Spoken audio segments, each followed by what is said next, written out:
Hope everybody's all right. And here we are for another live show. And hope that you're going to enjoy. Just like this. Yeah, that's not bad. Listening to Voice of America 15580.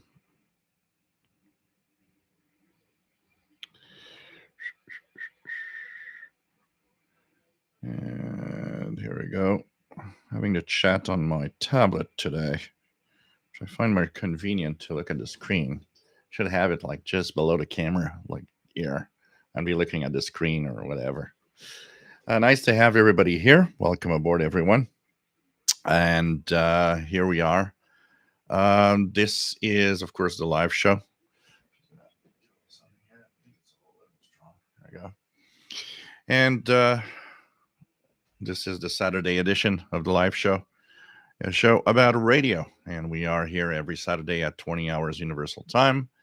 And we actually talk about shortwave radio, radio in general, and just have fun. We're a bunch of radio geeks. Yeah. So, solitary hobby doesn't mean it always has to be. This is a great virtual way of having everybody together and having fun with the radio listening experience. We have, of course, a beautiful chat room with wonderful people if you want to join in. And basically, this is a place where everybody's welcome, whether you are a experienced ham radio operator that knows everything. We don't know everything. There's always something we don't know. To somebody that just starts and is wondering exactly what to do and how to go about listening to stations and hearing stuff. And it's a tough one today. Very difficult to explain to people today that you might be not hearing anything just because you have too much noise around you, because there are definitely some signals out there. I had a comment this week on the channel. The guy said, I listened for a couple of weeks and I returned to radio. He didn't hear anything. And I said, well, you're probably in a situation where there's so much noise that it's washed out, because, in conditions when you try to lower your noise level and try, like magnetic antennas like an MLA30 or whatever you have, a Wellbrook or a W6 LVP or any other, you often see that that's where the signals actually pop up. And we're not all, unfortunately, lucky to live in, places where we got lots of land and the neighbors are far away. Some of us, like me, live in the middle of this big city, and it's a tough one. And in a city, it's a really, really tough one. And particularly, I'm, cool because I can do what I want here.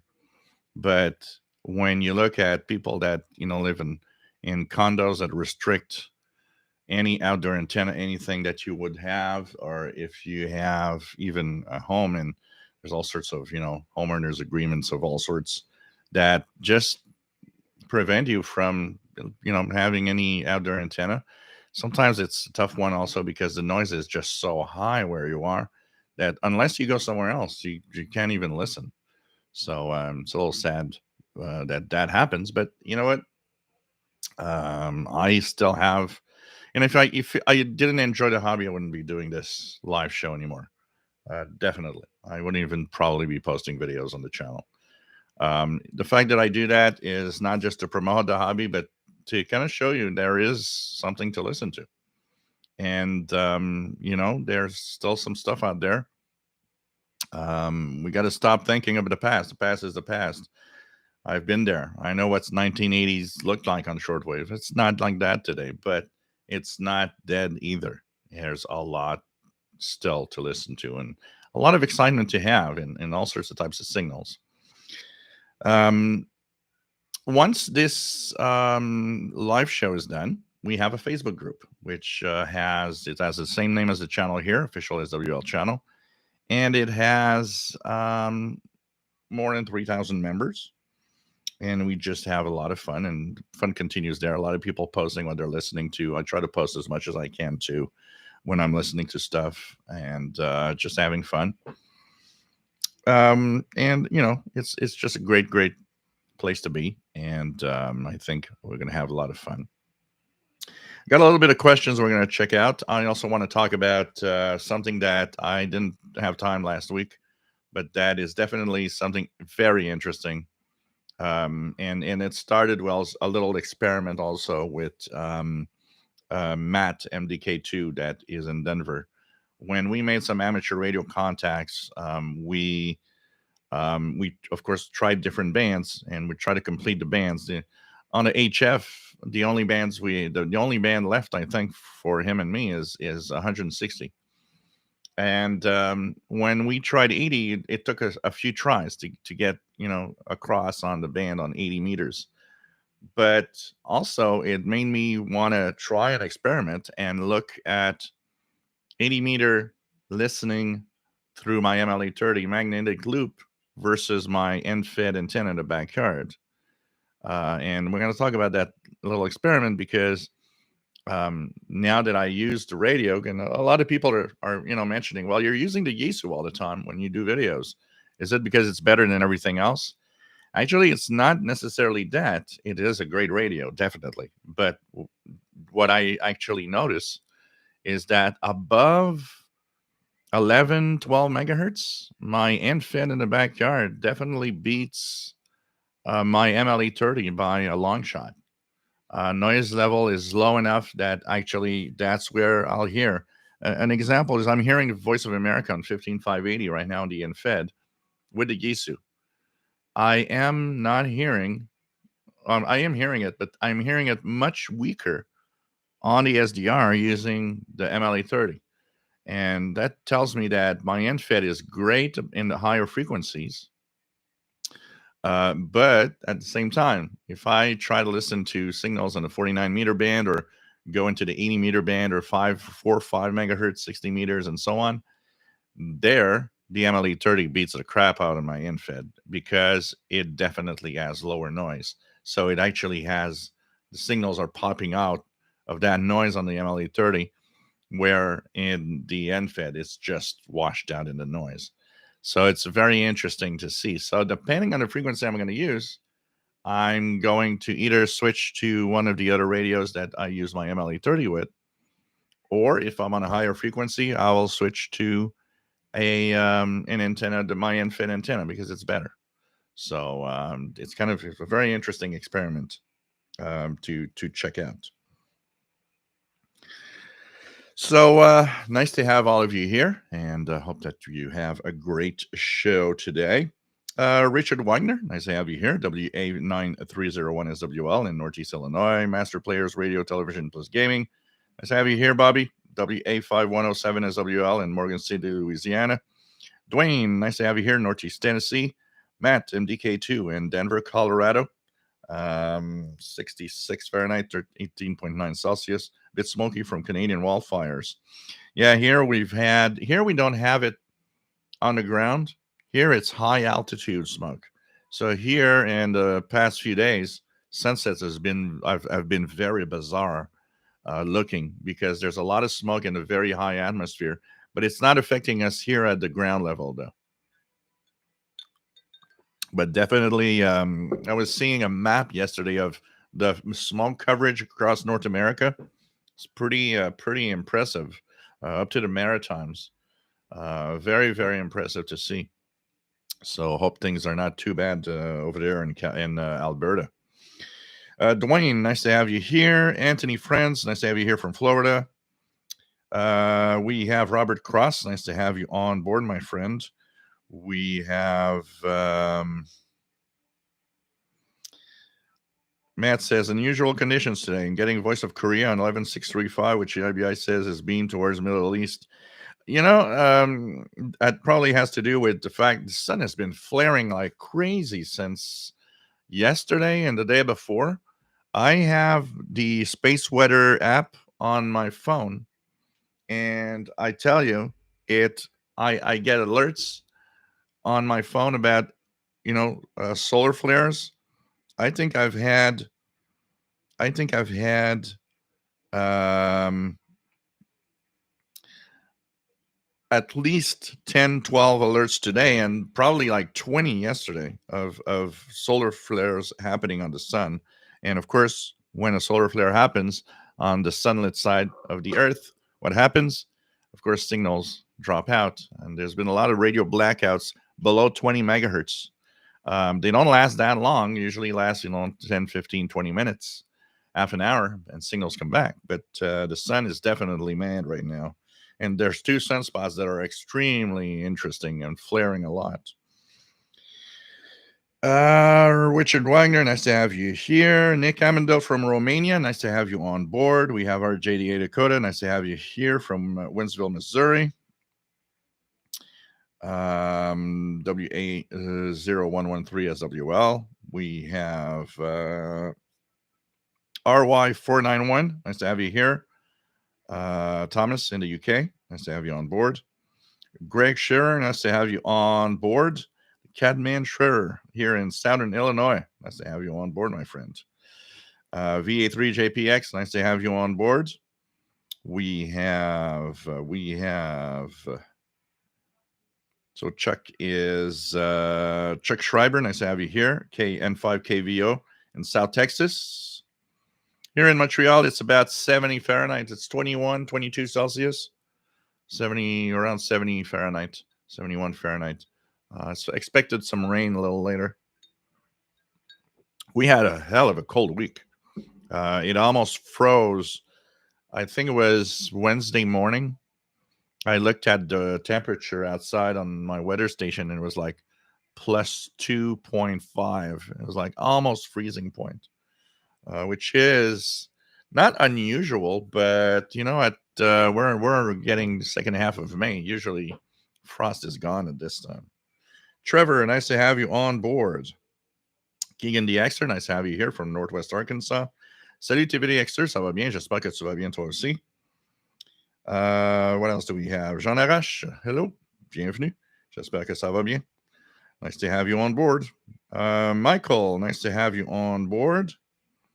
DX Winger, nice to have you on board from Southeast Pennsylvania. Francis Moore, nice to have you here. Art Dodd, nice to have you here. K2ADC. Boomer's Life, nice to have you on board from San Diego. Matt says, "What strange video didn't start?" I don't have a chat on my screen. That's why I resorted to taking the tablet. I even checked on another computer, and I could see the chat, and I was like, okay, but I don't see the chat in the main screen where I'm streaming. Usually it's there. So anyways, we got it here. So at first I was thinking, is the chat broken today and there's not going to be anybody in the chat? That would have been kind of an interesting show with no one in the chat, but I see the number of how many people are watching. More than 103 right now. What else do we have? Shortwave Radio Archive, nice to have you on board. RY491 says, brilliant hobby, love it, done it all my long life. Cool. Definitely is great. Andy New, nice to have you here. M7CUN from Bristol, UK.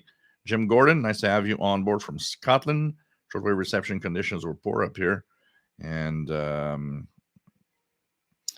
so, yeah. And remember one thing, Jim, also is that as we are in the getting in the long days of summer, midday, like noon, 1 p.m., 2 p.m., is usually the dead spot of shortwave for a lot of things.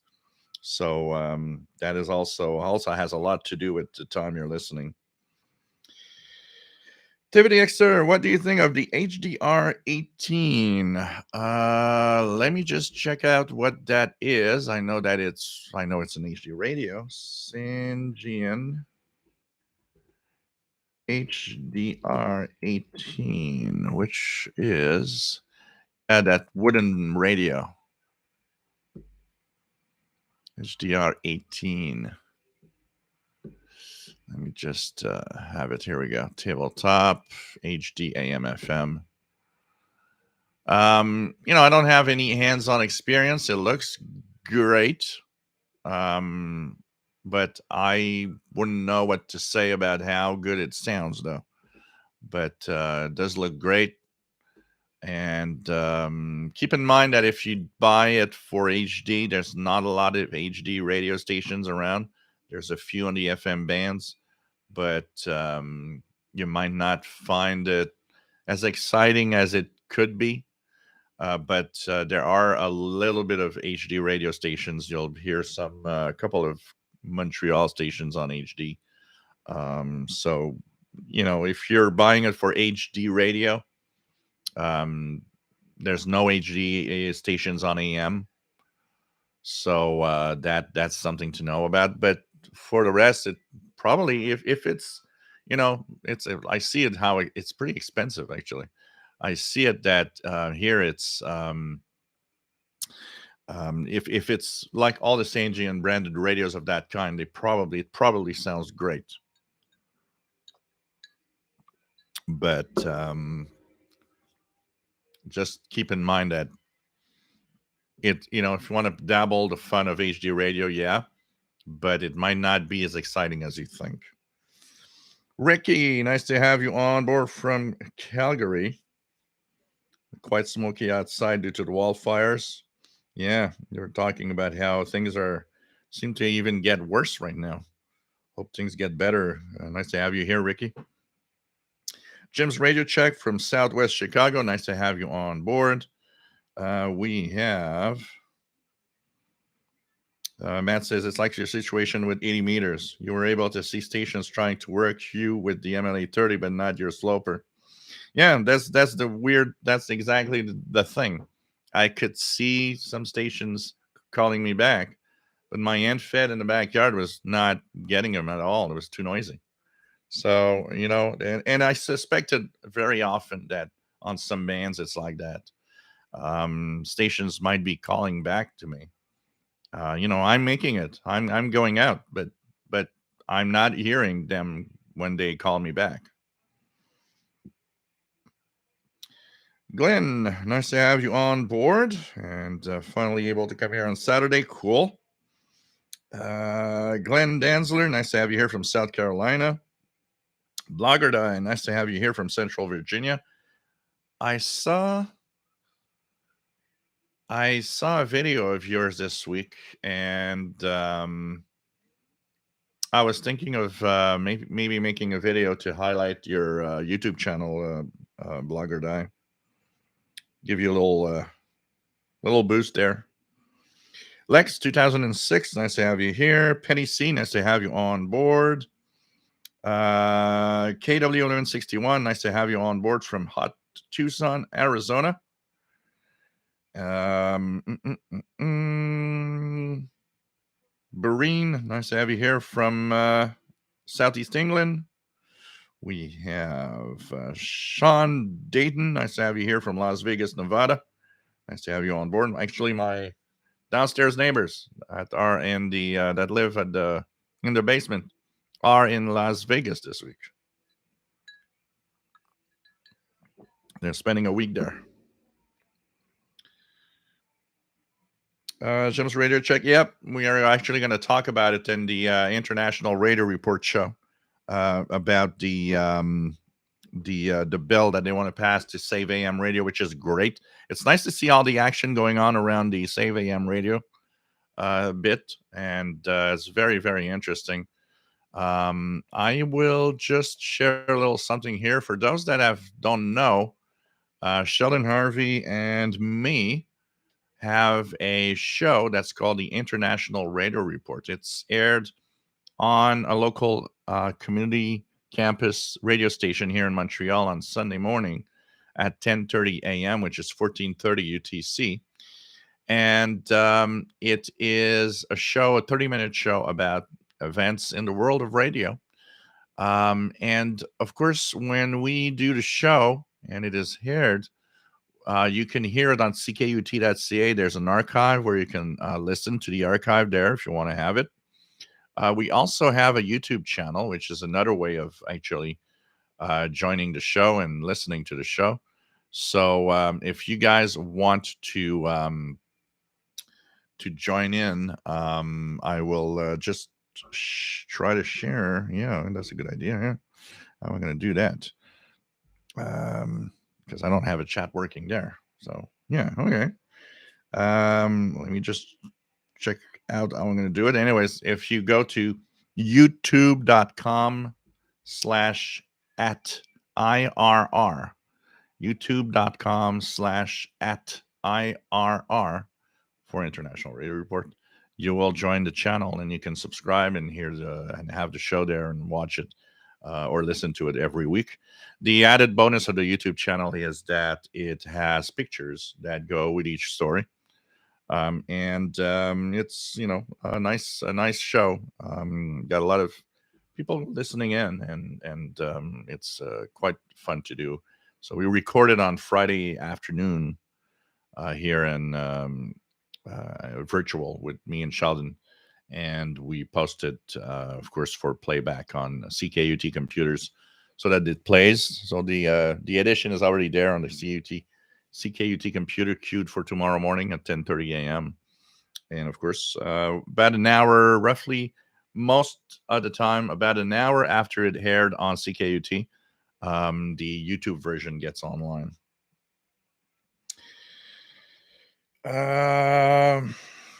V3JPX says, great friends of like-minded people. That's good. That's great.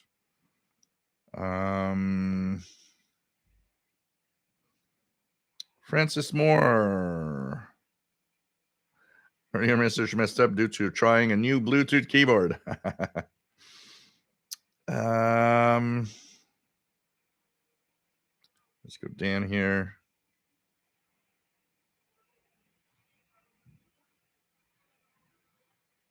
Let's go down. A little more because I lost my spot. M Stacks says, or Mrs. Stacks, and your promotion enthusiasm for shortwave is much appreciated by all of us. Helps draw newbies to the hobby. Well, that's the key to what I do. Trying to get a lot of people, hyped up and have fun with radio as much as possible. Shelley from South Central Pennsylvania, nice to have you here. Filippo, nice to have you on board from South Italy. We have Autism Radios and More Channel. Nice to have on board.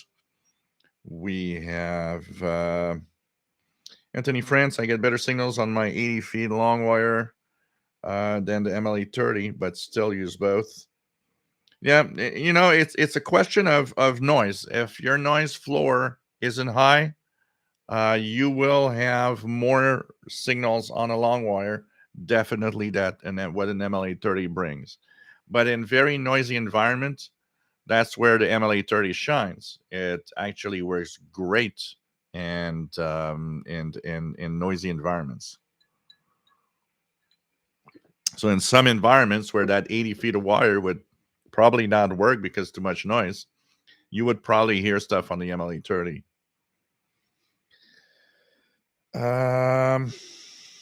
What else do we have?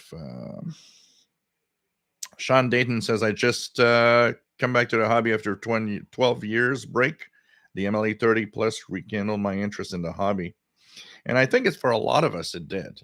For a lot of us, the MLE30 brought back some of the radio that we lost due to the high noise floor. Barry Connolly, nice to have you here from Northwest Vermont. N6RLS, nice to have you on board and checking the feed of the Hamvention. And he's in Berkeley, California. Greg, nice to have you on board. What else do we have?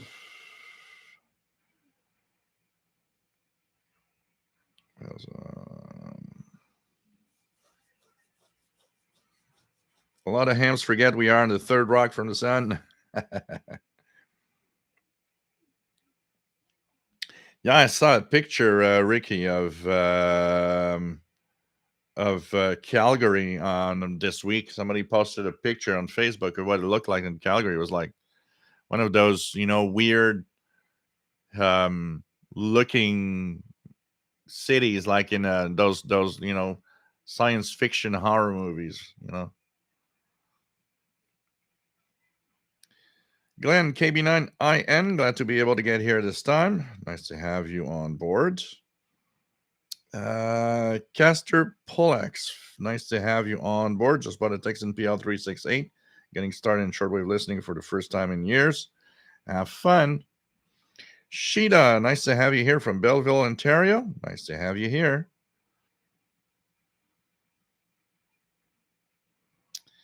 What else do we have? Let's check it out.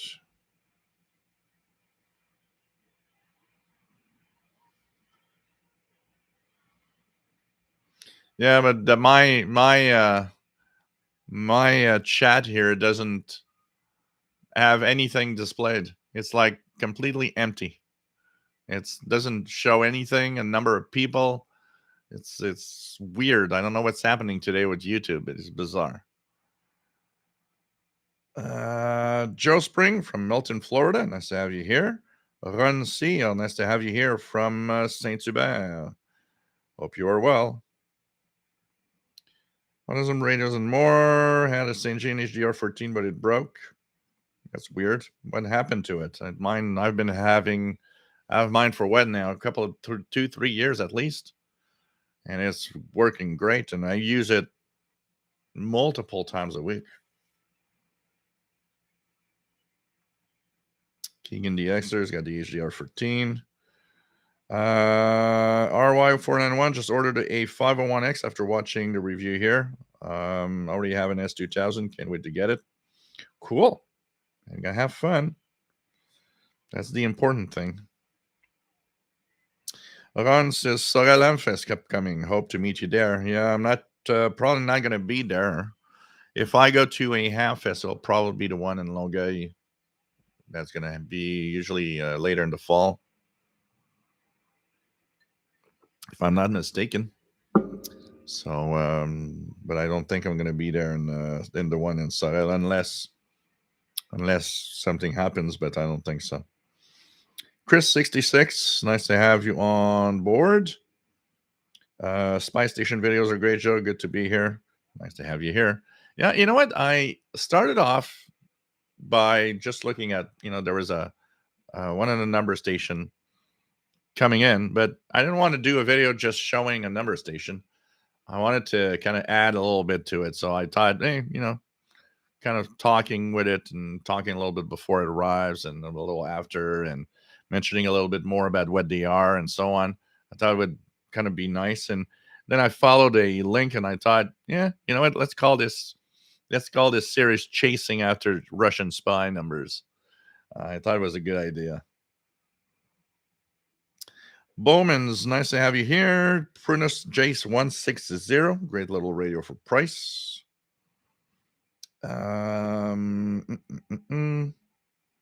N6RLS, enjoying a St. Jean HDR14 portable. BBC World Service 24/7 on HD2. Yeah, I like that a lot for mine as I go on the WVPS 1079 on Burlington, and I get the BBC World Service on HD2 also. It's pretty cool. Steve BT, nice to have you on board. I says WDJY 740 AM is an HD. So that's cool. There's less and less, unfortunately. There's a lot of them that have turned it off, unfortunately. When I got my HDR14, I had several AM stations at night from the US that would actually get there. But now it's like I'm not even sure. I'd have to do a scan. I haven't done a scan in a long time. So I'd have to do a scan of the bands to see what else it might log to or lock to. But a lot of the AM stations have turned it off, unfortunately.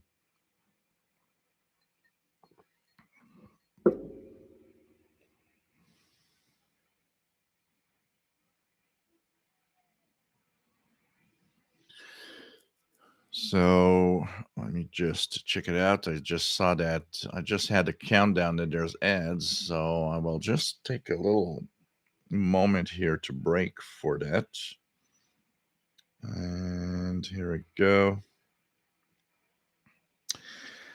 Jean Arash, did you ever try a RTL SDR dongle? Is it worth the effort with software such as SDR Sharp? That thing looks complicated. Um, Here's the deal. When you get, where's mine? It's usually quite close. This not be very far, but I don't see it right now. I usually have one very, very close. So, anyways, the RTL SDR V3 is something that I have played with quite a lot. Um, for the price that it's sold, it isn't that bad. Actually, you'll have fun, but it's technically it's a little more difficult to use than if you'd use like an SDR. That's why when somebody tells me, a good SDR for starters, I'll always push them towards the SDR Play RSP1A because even though it's more expensive, it's more of a, plug and play thing. You just install the software, plug the device, and it works. There's no up or down converting trick to do.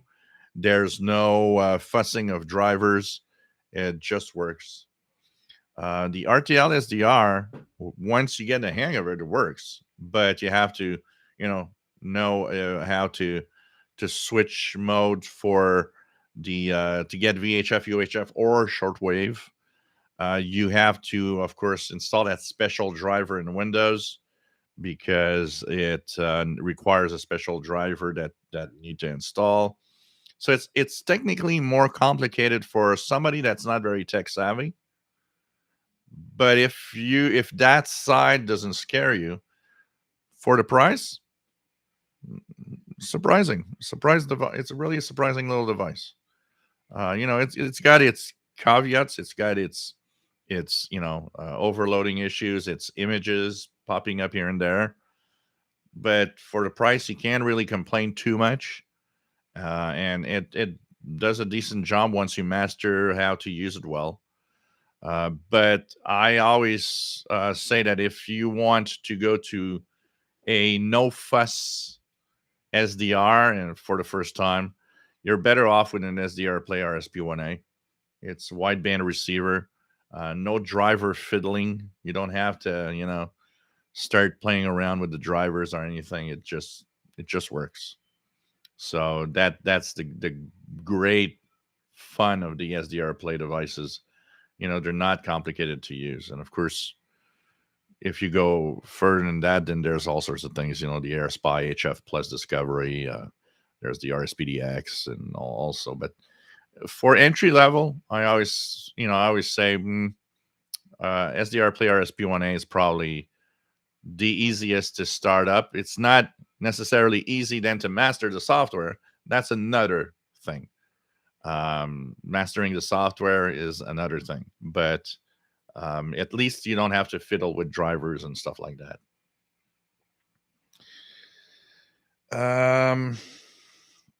James Radio Check says lots of HD stations here in the Chicago area. Trevor, have it in St. John HDR15. There are plenty of HD FM channels. Can't receive the one HD AM channel that's in town, though, but that's fine because it's also on the FM band. So, here in Montreal, you've got, what do we have?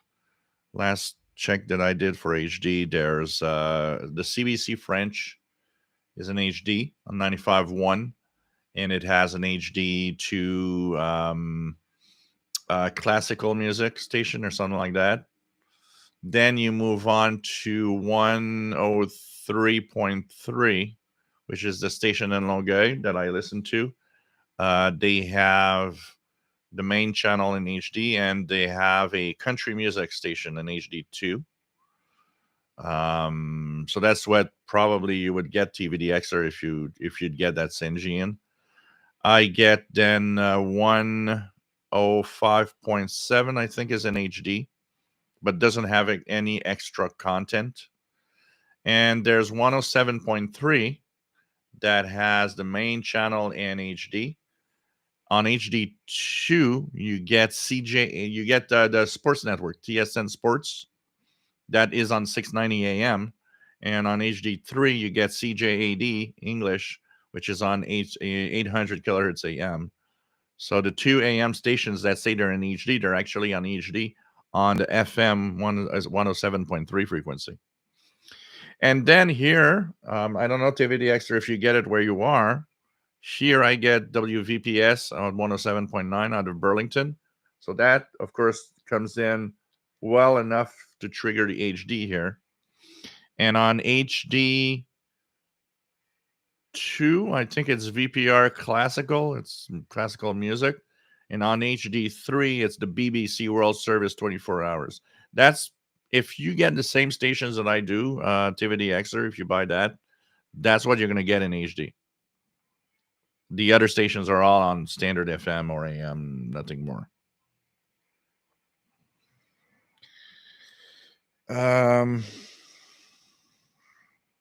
King in the Extra says my local NPR station, KUAF, Fayetteville, Arkansas, in HD, the only station in HD locally.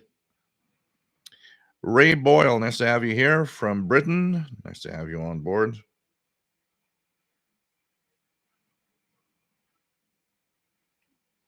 Greg says in Franklin, Wisconsin, we are getting the smoke from the wildfire from Canada.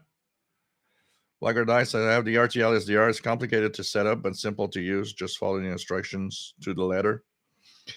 Al Kadra, do you sell radios that you no longer use? Nope, not really. Not really. There's a lot of them online that you can buy. Nice to have you on board from Montreal.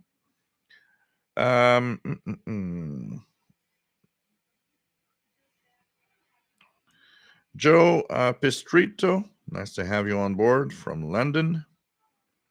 What else do we have? Whoops. Something just popped up. Let's try to get down a little faster.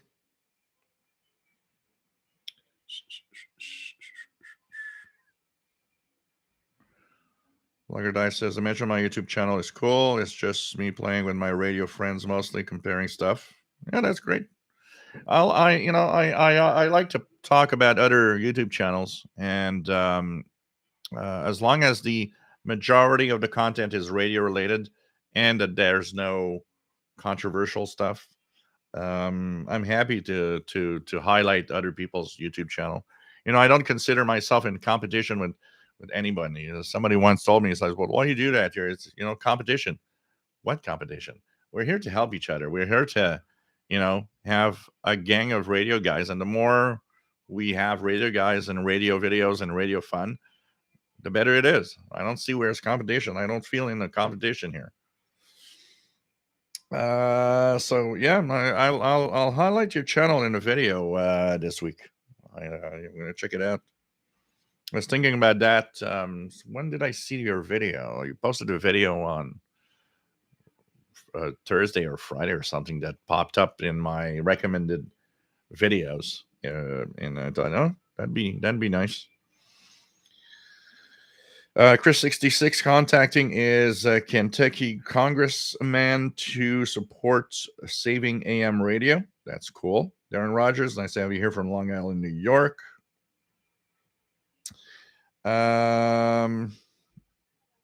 Ricky says here in Calgary, we have exactly one station broadcasting in EG on FM. Main channel is country music station. Second channel, news talk.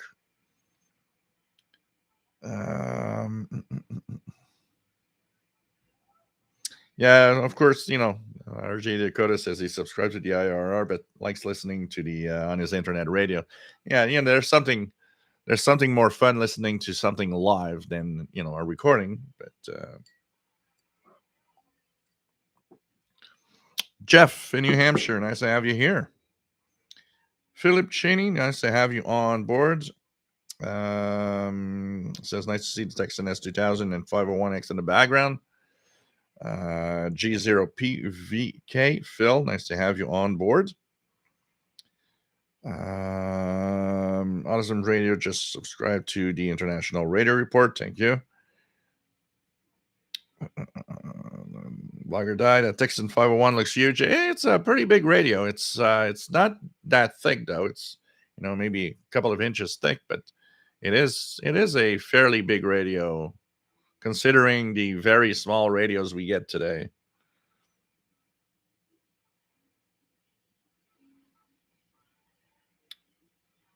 What else do we have? John Hatter, nice to have you here. Nice to have you on board.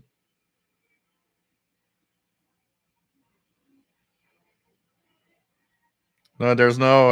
That doesn't work, Robert. It really isn't. It's just a black panel. It says chat and that's all, and there's nothing else. There's really nothing else happening. It's really just blank. There's nothing to click, nothing to do.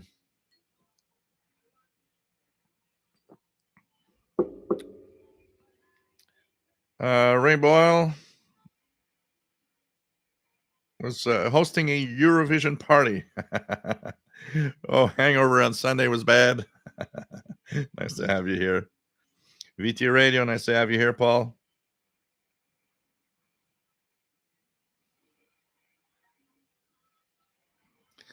Ricky says, happy to be counted among one of those shortwave listeners whose hobby was saved by the ML830. So, I think a lot of people did. Danny Shortwave Radio DX, nice to have you here from Yonkers, New York.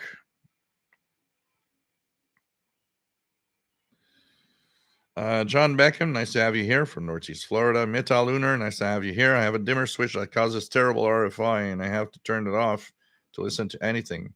Have you ever come across a quieter dimmer switch or a way to quiet the interference they cause? Yeah, you got to choose well, honestly, for dimmer switches and all sorts of home. Oh, look at that. I got a big hole there. Didn't notice that. I thought, I put it on today and I thought, isn't something wrong with this t-shirt? And I didn't think about it. And now I'm looking at myself like, oh, look at that. There's a big hole. That's what's wrong with the t-shirt. Now I know.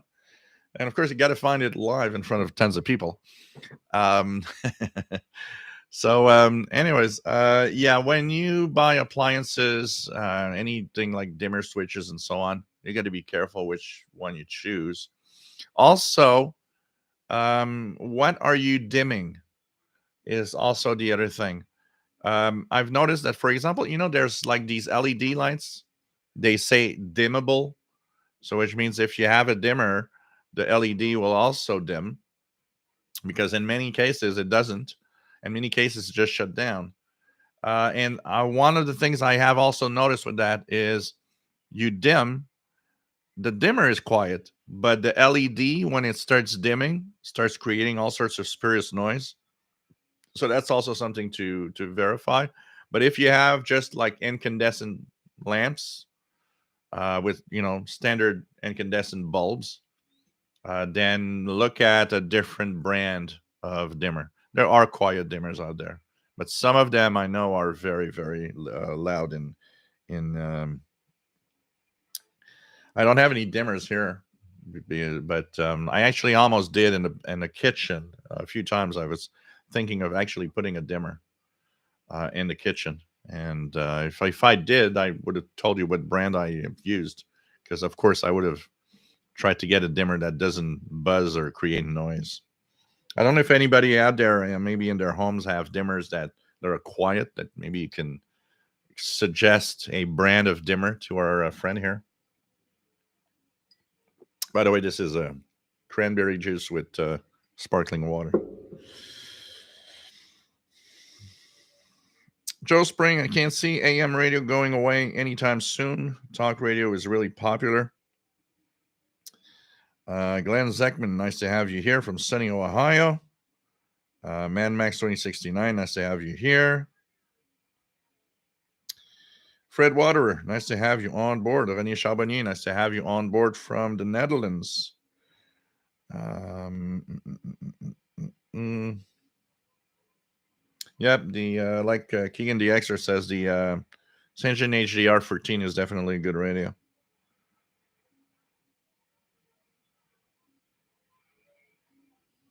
Man Max 2069 listening to the repeaters for hamvention, getting directions. Yep, happens a lot when there's happens. I hear that when there's the Longueuil Hamfest.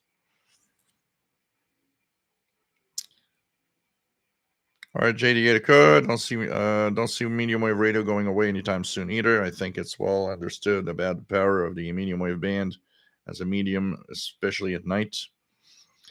You know, one of the things we were talking about and mentioned in the International Radio Report show is in a disaster area, you can even have an AM station, you know, because people will say, well, you know, FM's there. Yeah, but FM doesn't do huge distances like AM does.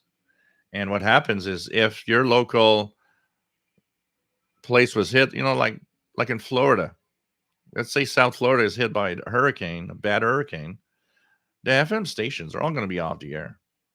And the thing is, you can actually have a station from outside the affected area on AM, and its coverage is going to be good enough to have people in the disaster area actually listen to, you know, news and emergency things and, you know, whatever.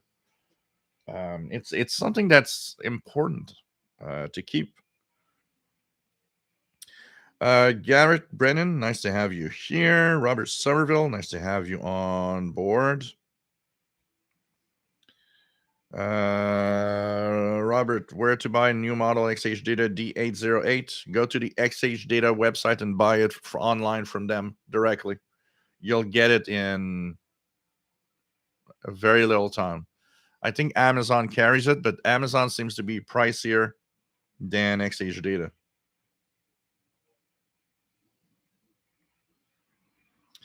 David's Radio Room, nice to have you here from sunny central Georgia.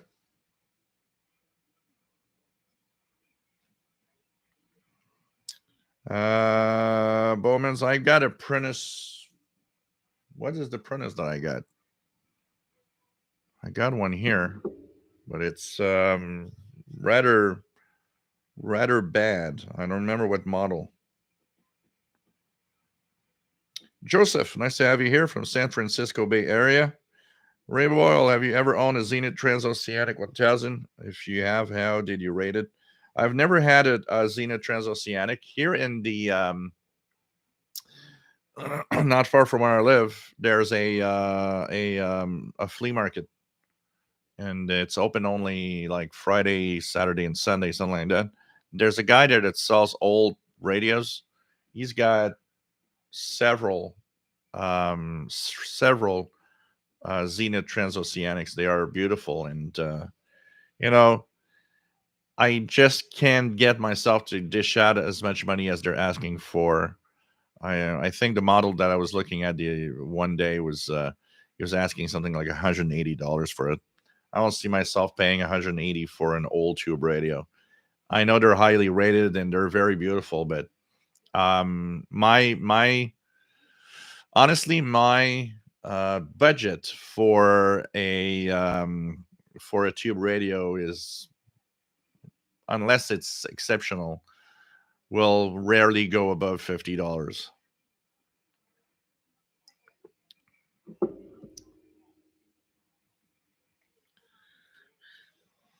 What else do we have? Splat, tune into 8514. Yeah, which is what do I have here? What do I have here? Anything here? Here I'm absolutely nothing on 8514. I do have Voice of America 15580 in the background here on the Yaesu.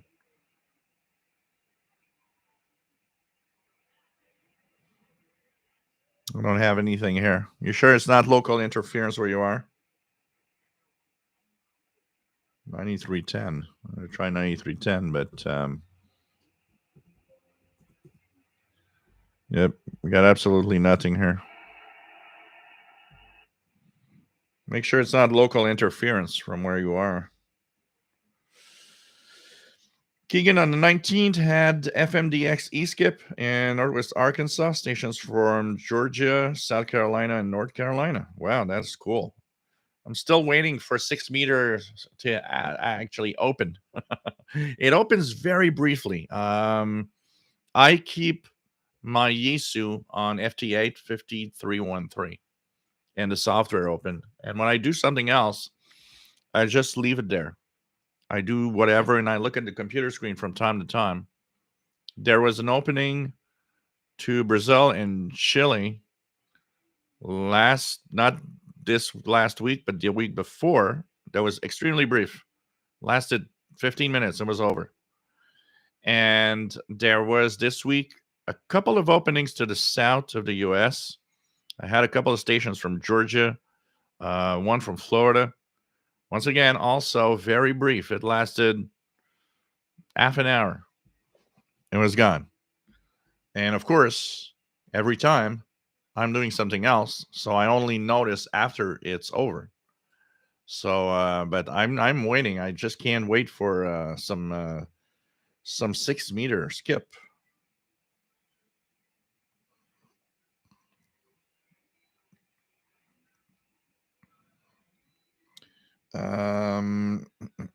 Mad Max 2069 went to Goodwill a few days ago. Found a grinding FR 200 for $4. I snagged it. Battery still accepts a charge.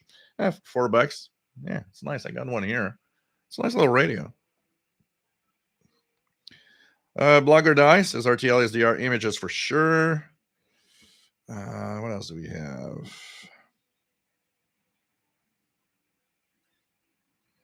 Vince this morning using a Yaesu FT65. Been listening to ISS on 437 800. As it's been close-ish. I'm amazed that I got an FT65 also. I am amazed at how well it receives a repeater. And do you play a little bit for the Doppler shift? What I do is I will start like at 437 805, then move to 437 800, and then 437 795 as the pass goes on, because there's Doppler shift on the frequency.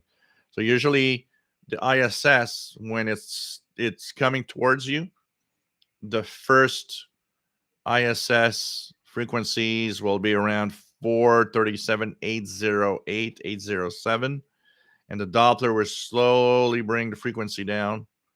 When it's overhead, it is around centered around 437 800, and then as it moves away, it goes down towards 437 7. At the end of the pass is around 437 79493. So to get clear audio, what I do is I always start at 805, and when I see it's starting to get distorted a little bit, I move to 800, and then I move to 795. Actually, that's one thing I want to do tonight.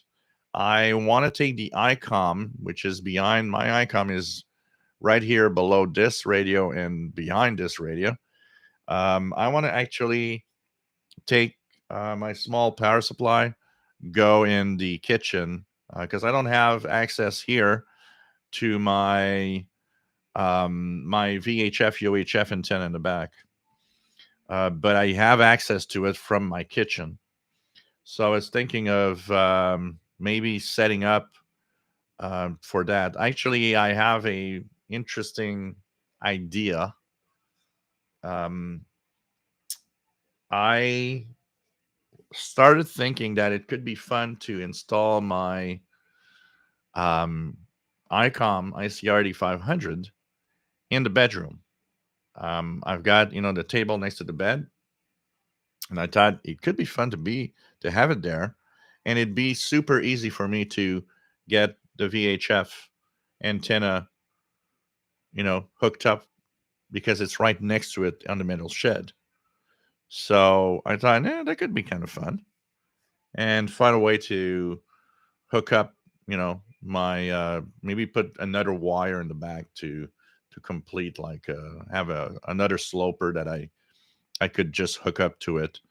And if, if I go to bed, or if I want to listen to some VHF, I can easily use it, and I can make videos easily also out of it, because it'll be always in, in working mode. Because right now, what's happening, and you guys probably have the same experience, if you have multiple radios and you have some that you want to use, one of the biggest problems is laziness. And why? Because when a radio is already hooked up to an antenna, it's easy. You just turn it on, tune around.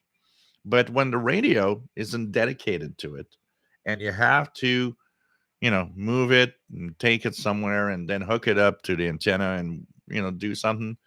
Well, sometimes you're like, yeah, I feel like listening to satellites, but at the same time, I have to take the radio and set it all up. And you end up like, nah, I don't feel like that. I don't feel like setting it up temporarily just for, 2 hours of listening. So by doing that, I would actually have the radio set up permanently. And I think that would be a better choice. And I'd have the icon working, at least, in the back.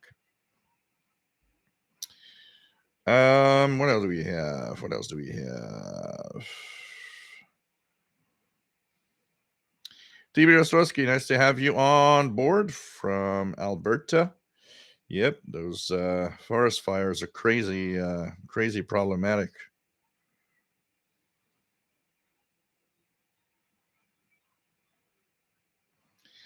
Let's try to catch up here.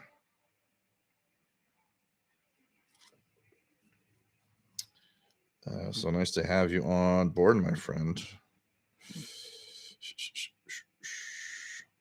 John Hummel Newell, nice to have you here. VE5JHN. We have so has been watching the live coverage of Dayton Hamfest. I stumbled upon it because I always forget about that live feed they have. And I stumbled upon it by accident yesterday. I was actually looking through YouTube videos, and I noticed in the recommended videos there's the Hamvention live feed. It was kind of interesting.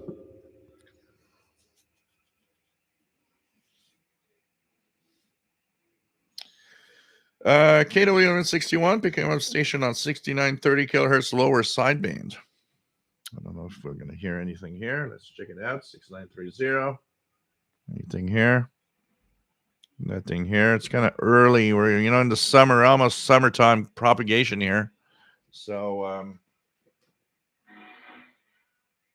it's getting a little early for anything pirate right now.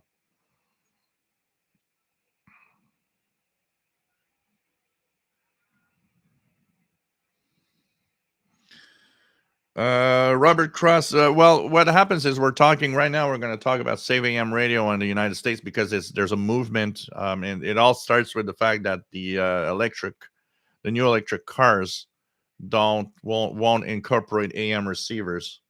But the International Radio Report covers everything. So anything news that we see of anywhere, we cover it. So if something happens in Europe, like for example, we're talking tomorrow about the BBC strike that's happening. So anything that is news about radio anywhere, when we see it, we talk about it. Man Max 2069 was really wanting to buy one of those Sanjian HDT 1X or HDT 20 to hook up to my, but the price people are asking is probably not worth it. Yeah, it's not always worth it, definitely.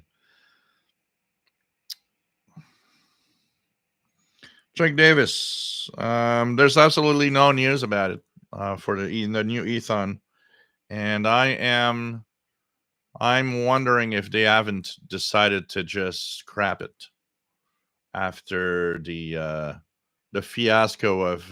I mean, they're probably not selling much of their flagship new radio, and I mean, it's not worth it. It's not worth its price.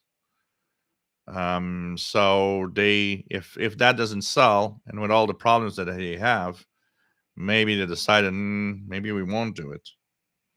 We'll see. We'll see. But there's absolutely no news right now.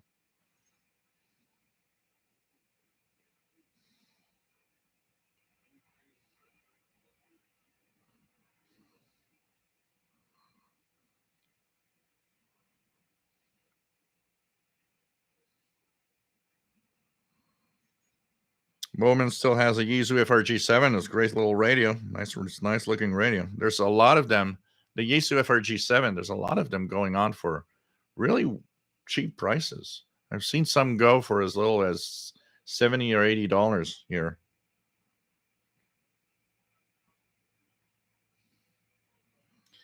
Lagardai, I got a strong signal from Radio Vatican on RTL SDR on 21495 from 13202 on the MLA 30 called nights ago, the only station that was really broadcasting on 7305.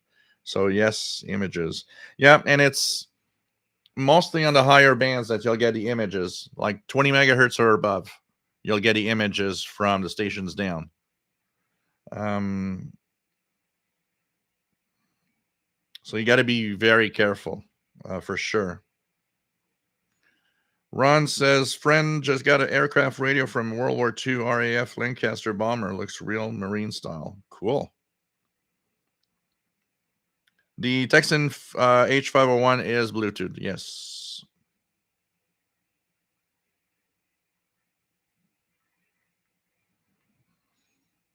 Richard Wagner, they do make anti-RF dimmers.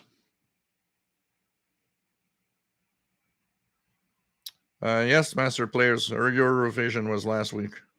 Storms Radios and Cats. Nice to have you on board.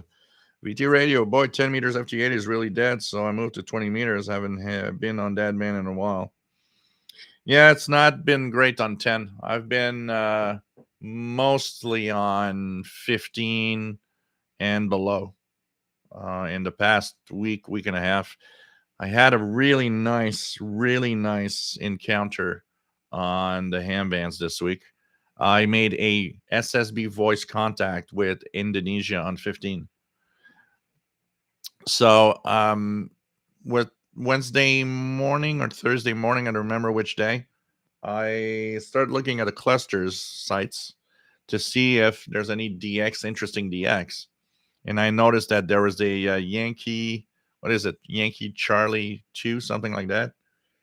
And I look and it's Indonesia. And I look at who contacted. It was a VE2 station. I was like, oh, I need to try it. And I was hearing him quite well. It was not super strong, but he was there. But the pileup was massive. The pileup was crazy. And so I started calling back every time that he was listening to stations. And I thought, it'd be great to have Indonesia SSB voice, which is much more fun than FT8. There's an excitement in the pilot there. For me, much more interesting than, it's like, I don't know, FT8, after a while, you get used to it. And after a while, you're like, oh yeah, well, I just got, Australia or New Zealand. And there's like the wow factor isn't there anymore. It's just, okay. And that's the problem. FT8 is it's a great mode, but it quickly becomes kind of a more of a boring thing. It's like you just make contacts. On SSB voice, there's something different, and the challenge is much higher also, especially when you have only 100 watts with an NFED. So 21275, something like that.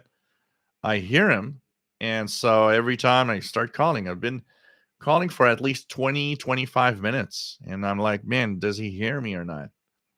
And maybe I'm getting clobbered by all the other stations. There's a station from just near Montreal. It's called Pierrefonds, which is the west part of Montreal. VE2 station.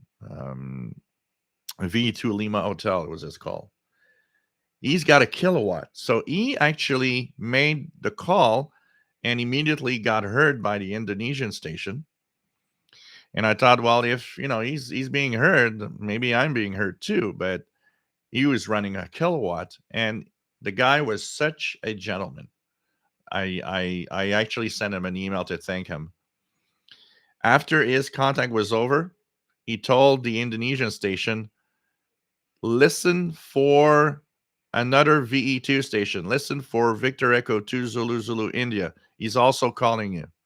So everybody, it kind of paved the way for my contact.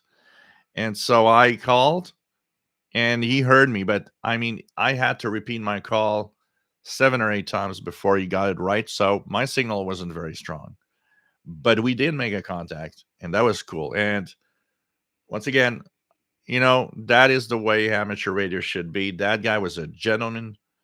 He wanted to help me to get the contact. And actually, when I finished the contact, I heard him. He just went on the air and says, "Good job." It's like it was so cool. And so I sent in an email. I said, "Oh man, I got to thank him because probably I would never have been able to do it barefoot like I was with just 100 watts." And the fact that I had to repeat so many times, I wasn't strong, so I probably never would have been able to do it if it wasn't for that station helping me out. And that guy is truly a gentleman. The complete opposite of so many idiots that I heard that were on the band and like, you know, more like jamming than anything else. It was crazy. But boy, was it cool. Um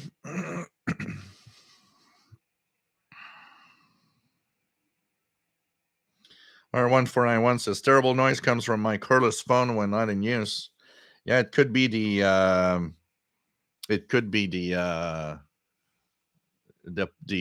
switching power supply that's attached to it.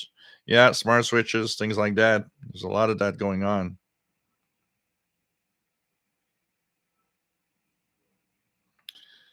Sunwave, nice to have you on board. M6 ENS, some of the LEDs have a little issue with voltage below their full light, so trying to turn them down causes spurious.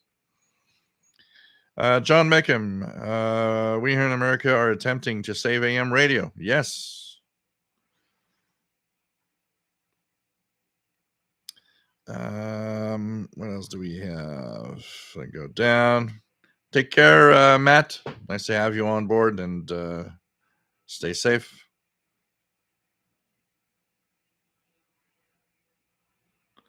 William, why is it called ham radio? I can't seem to find an answer.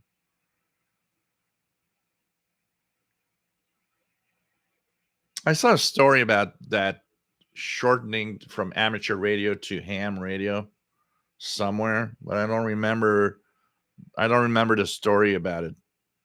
Why amateur radio was they actually shortened it to ham radio? There's actually a story behind it, but I don't remember what.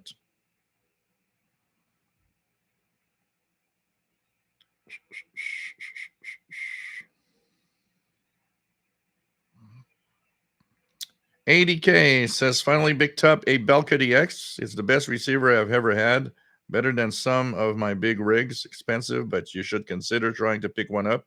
Just awesome. So it's kind of interesting. I'm gonna check it out. And you're only positive stuff of anybody. All the people that have the Belka, I've only heard positive stuff about it. So definitely something to look at.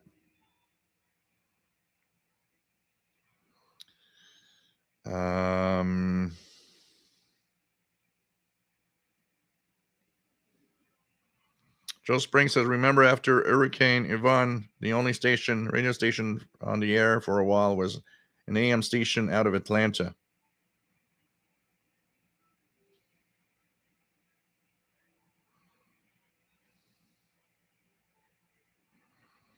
Man Max says, and plus with no power, there's nothing to really cause a lot of interference that would allow you, which would allow you to hear distant stations. Yep, definitely. For sure.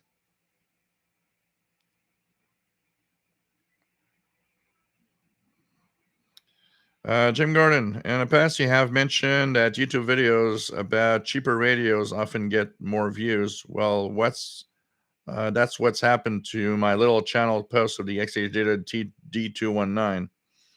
It got 159. Yeah, it shows you one thing. I mean, reviews of radios do usually give you views, but you see that people that are maybe interested in joining and having a shortwave radio or a radio of any kind, they're looking at a cheap side.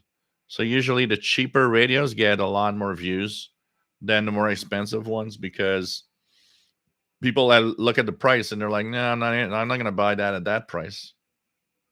But then they get to, the D219, and it's like, yeah, that's kind of a price point. But it's definitely the case. Definitely the case.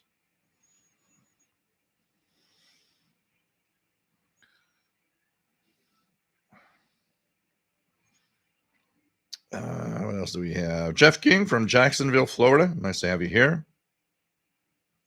Blogger Die, my local thrift has no consumer electronics at all.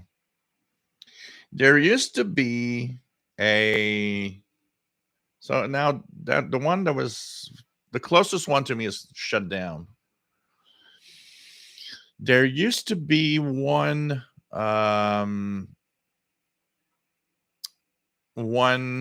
thrift store that had radios, and I haven't been there in a long time. Somebody told me it's changed a lot, but I would have to go and see what they have. I haven't been there in such a long time. I probably should take a little time off to go there this week. I haven't been there. I think it's going to be fun. But they used to have. That's where one of my best friends. That's where he found 3 or 4 Commodore 64s for like $5, all in working order. I need to go back and see. And there's a pawn shop.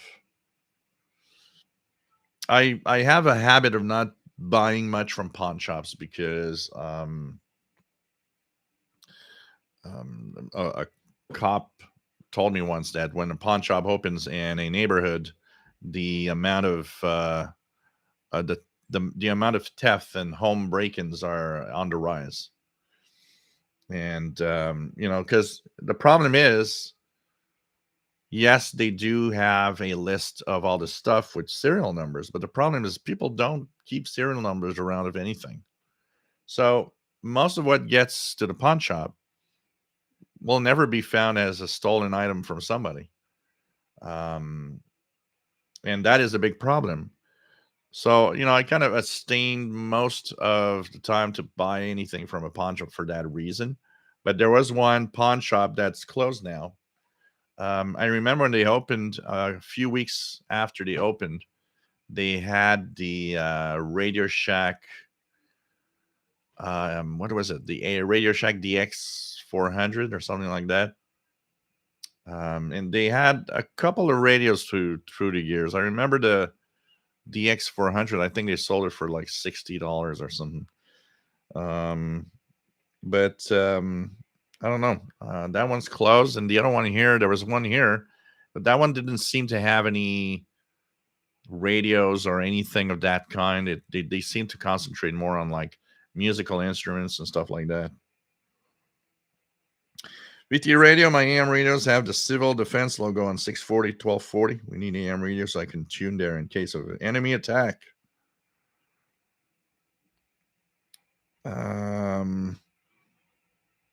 Jeff King just acquired a DAKMR 101 shortwave radio. Does anyone know anything about this radio or brand? I've seen that somewhere. Ricky says diversity and redundancy are important for comms during 98 storm in Montreal. CJ80's 800's tower collapsed, and the falling ice damaged the transmitter of CBM, blocking out the air. Yep, we need to have the capability of listening to stations from far away. John Meckham says, yes, the new DXH data are getting a lot of attention, especially the T219. Yeah, overload and FM bleed through is bad, but you know what? I would, like the D109, I would bring that with me, say, at a place that's far out of the city, because I know it's sensitive enough to get a lot of stuff, and there won't be FM breakthrough.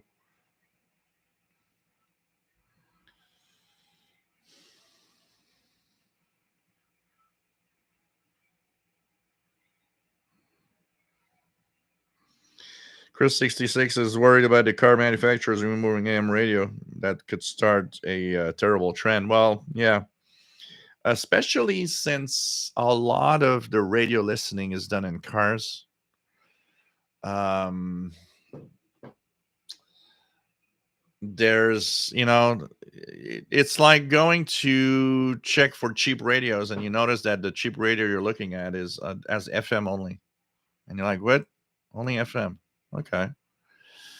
Um, definitely. And there's multiple things that we could think about on the AM radio side.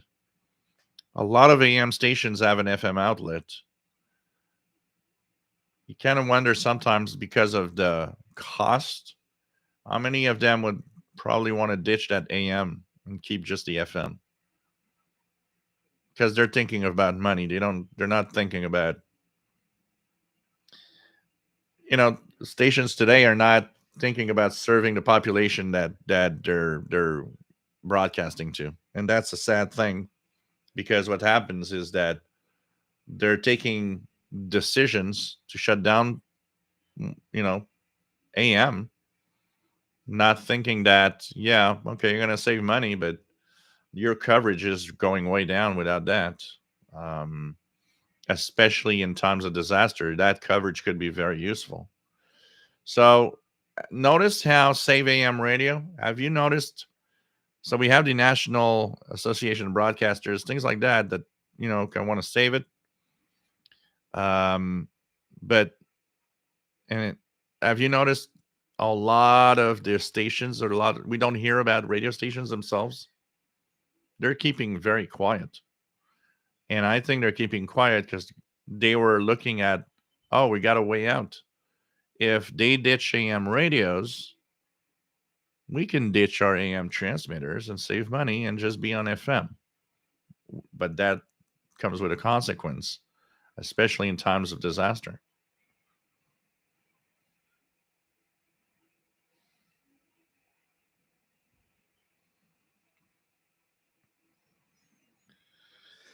Hi, 61. Nice to have you here. Says Canadian forest fires are in Colorado.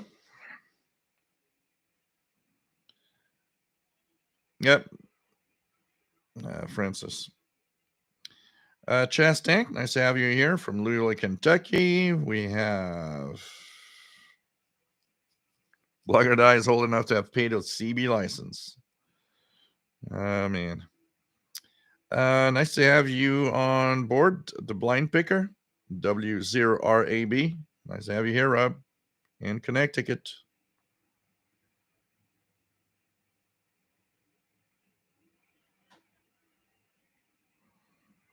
What else do we have? Let's try to catch up here.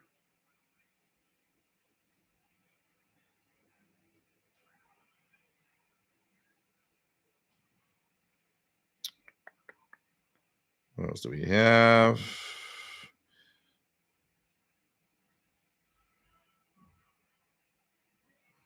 Joe Catanese, nice to have you on board. Says first we were made caught WJR from Detroit in the morning going to work from Charlotte, North Carolina. Cool. Oh, yes. We want to keep AM radio. Francis says, yep, got the ICR 8500. Use it daily. Out of many sets I have, in my opinion, it's a great receiver. Just love using it. Just know where everything is. So easy peasy. Yeah. Oh, it's a good radio. Definitely a good radio.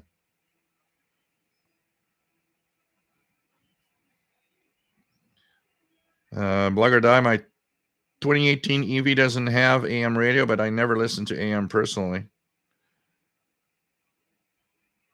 It's more of a thing of, you might not, my first, it's like renting a car. My first thing that I'll do is scan the FM band, but I don't have or will not naturally go and see if there's AM on the radio and tune around. But the fact that it's at least there, it could be of crucial importance because of how far it propagates.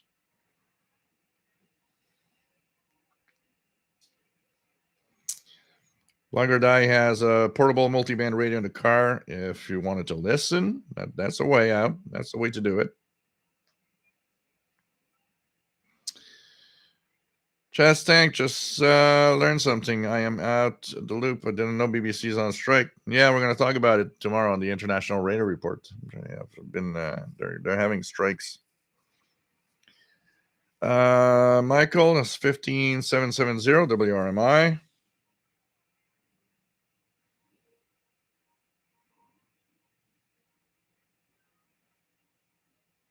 Jim's radio check. Yep. I think that's a lot of it. I think they're realizing that the importance of AM in case of an emergency is crucial.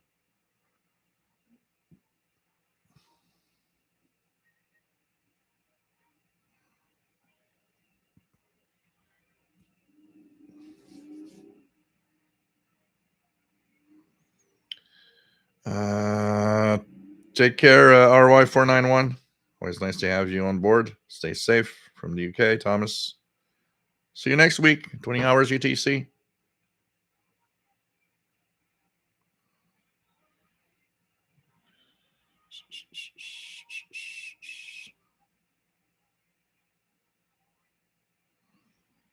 Michael says some of the new gas powered cars. Yeah, because they're trying not to use it as a AM radio and electric vehicles stuff. They're trying to have it more as of a standard. It's like they're not only not putting them in EVs, but they're gonna put them in. They're not gonna put them in gas cars either. You know, and that's the thing.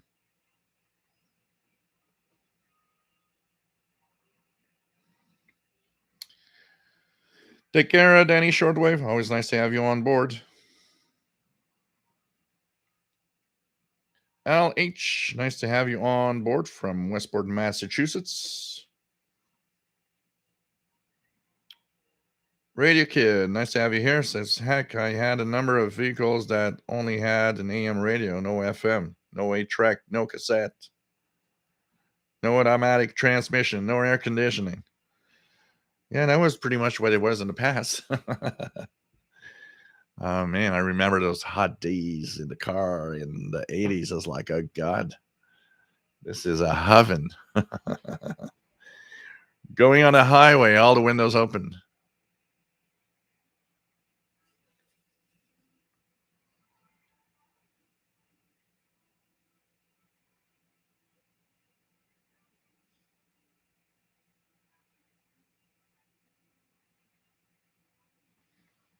Let me check it out here. Any other thing? We're going to talk about antennas. Penny C. Jill, what is the name of the thrift shop you were talking about? Have you been to the store Radio Hofsep on Park Avenue? Any good?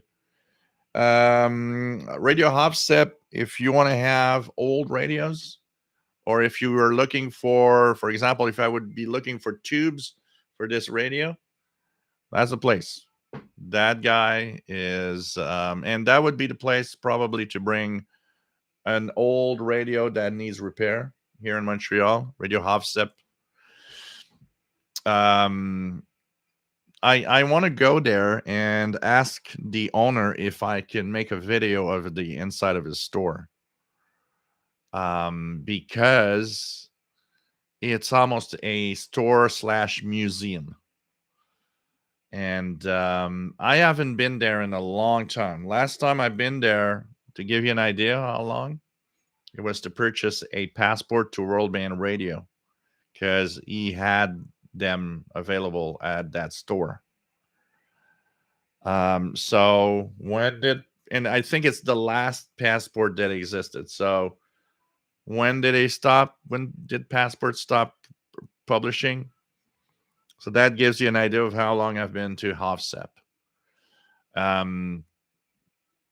It is mostly a place, if you're looking for old radios, man, the guy has junk and all sorts of stuff there. It's crazy. It's worth going just for a visit.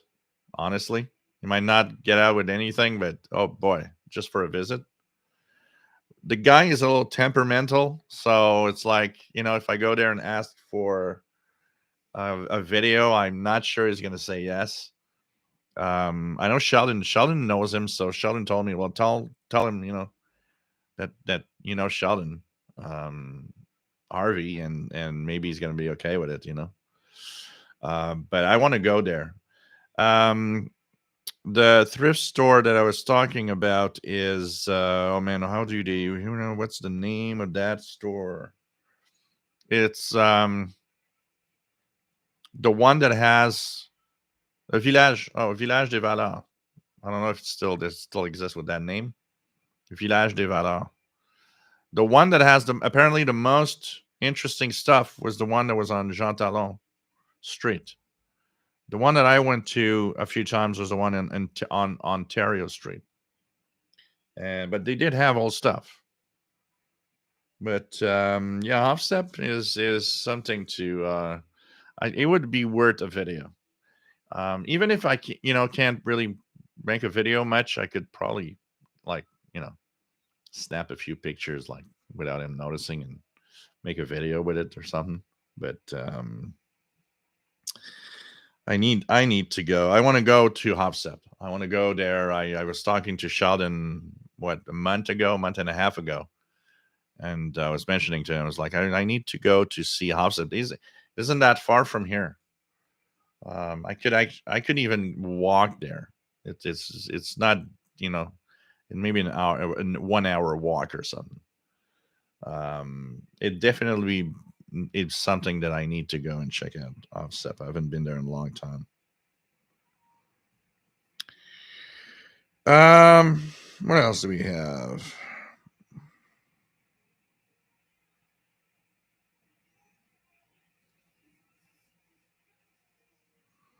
To Broke Tim. Well, AM is going away for a simple reason. It's going away not because it's like AM if black and white TV. It's going away mostly because of its cost and the fact that they are um, people are just listening to other stuff. They're listening to FM more than AM for music and stuff. Sounds better. Um, but you can't. You have to maintain a minimum. AM is gonna be there in the United States in 100 years, I bet you. But it's gonna be rearranged. It's gonna be dominated with, you know, bigger stations with big coverage. But AM has this very peculiar thing, and it's the fact that in terms of emergencies, it's the only thing that works. Look at the hurricane in Florida last year. WFLA enjoyed an amazing time of people being happy that it was on the air because its coverage was just going all through Florida.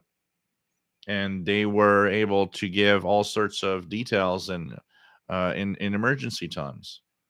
And people were listening in. And there's a lot of people who are calling in. It's like, wow, I'm so happy to have this because all the FM stations in the affected area were all knocked off. So, and you don't have internet, you don't have access to anything, but you had an AM radio signal there. And so there needs to be a minimum maintained for that reason. Even if you would, because another big problem of the AM is the interference. I mean, if you got a lot of interference, AM radio is crappy for a lot of people. So that doesn't help. And so even if it would go away, there should be something maintained just for the emergency part of it, having people have a way to hear news and hear any announcements when something bad like that happens. um mm, mm, mm, mm, mm.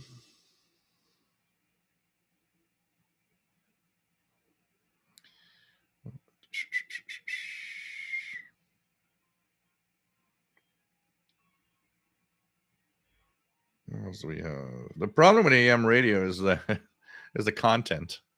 The problem with AM radio is just, oh god, content is horrible.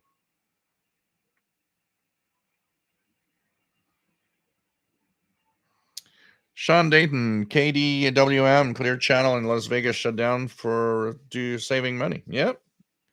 Rick McNeely, nice to have you on board. Just picked up a little Texan PL330. ETM Plus is so convenient. Was surprised to hear Radio New Zealand this morning, 7425, shortly after dawn from Portsmouth, Virginia. Cool. Cool. It's the fun of radio. Have fun. The Win 1960, nice to have you on board. Anarchy Dude, nice to have you on board.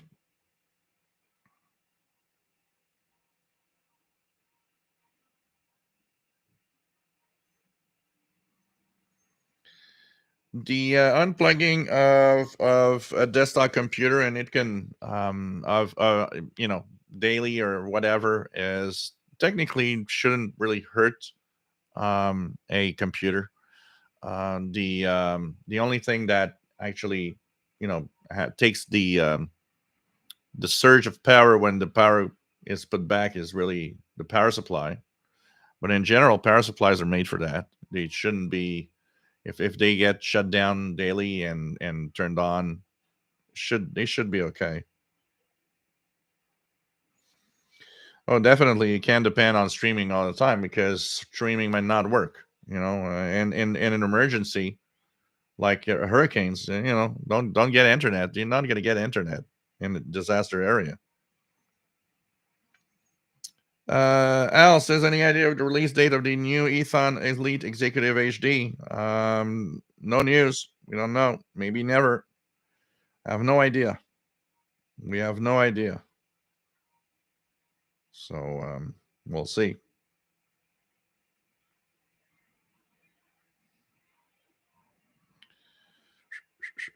Max 2069, I would have loved for HD Radio to take off, but being that they didn't make it mandatory, lack of advertising it, and cost of said receivers felt pretty hard.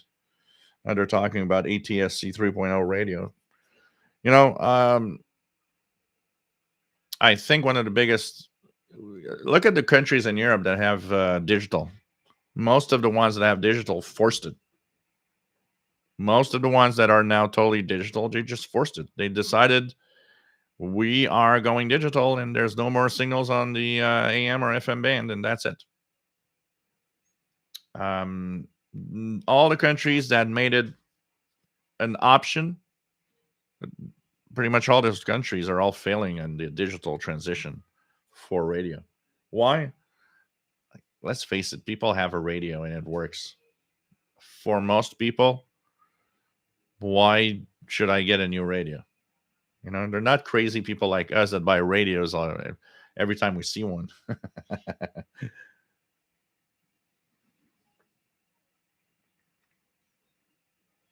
But it doesn't, Anarchy Dude, damage the electronics of the computer itself.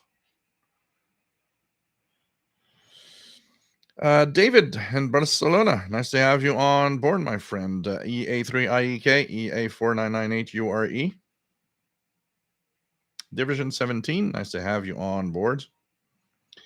David Conte, there's a lot of misinformation going on in New York about the alleged disappearance of AM radio. It's been dying for years before EV. Yeah, but the problem is that we're not talking about the dying of AM radio. We're talking the save AM radio is really, and the other way is saying we got to make sure that AM radios are still in cars. Because what that bill does, or whatever we're talking about, we're not talking about save AM radio per se. We're saving AM radios in cars or whatever to try to maintain AM radio as much as possible because it's important. But AM radio has been in decline here in Canada, in the Northeast, here in the east part of Canada. Oh man, it's like there's a handful of AM radios now, and they're going away.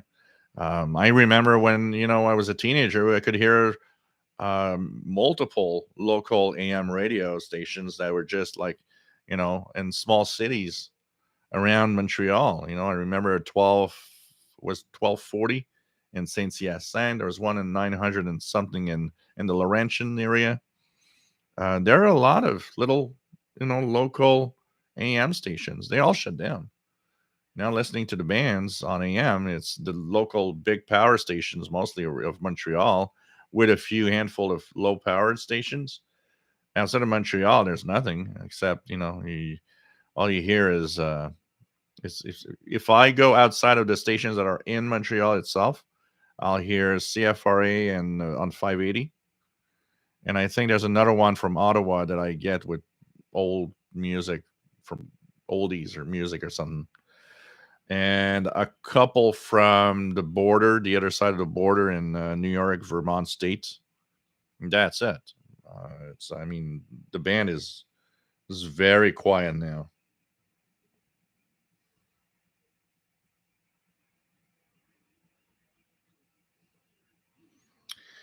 David, not long ago, I managed to contact BY Land China for the first time on SSB. It was quite some time after this QSO, so I felt it quite like an achievement. This is cool. This is cool.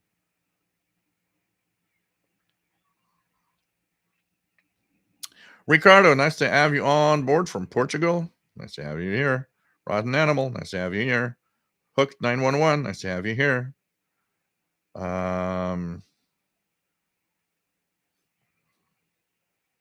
Oh yeah, RJDA Dakota, the AM band in the United States is a big mess. When I just use an AM radio just to test its capabilities and I start tuning around all the frequencies, oh boy, what a ton of crap on the bands.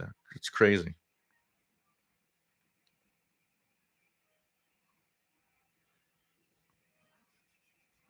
Metalunar says, aren't any frequencies set aside for on FM for emergency broadcasts that I know of, like 5:30 a.m. was? Yeah, man. For local, when the disaster hits in a way that the FM stations are up, it's fine.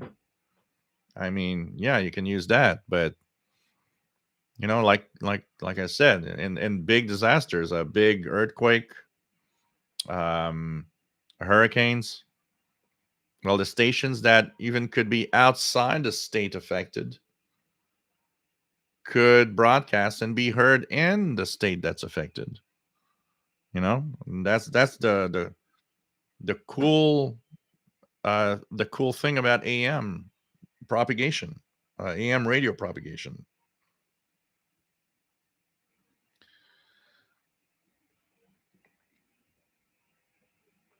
Org 911, yep. A lot of manufacturers. And that's why we are talking about Save AM radio. It's that there's all sorts of things happening now to try to have the companies reverse their decisions.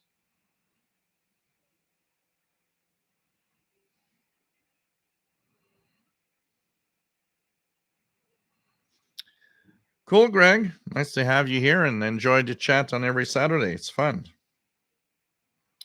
Tony, nice to have you on board.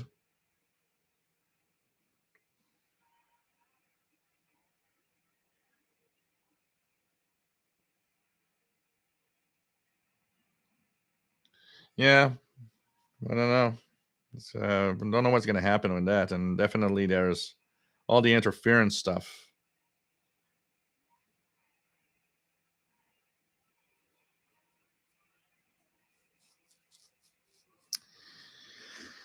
Let's go down here. I'm about what 5:30. I'm about 9 minutes behind. I'm not too bad. I'm getting closer, guys. Tony says smaller AMs will most likely disappear. Yep.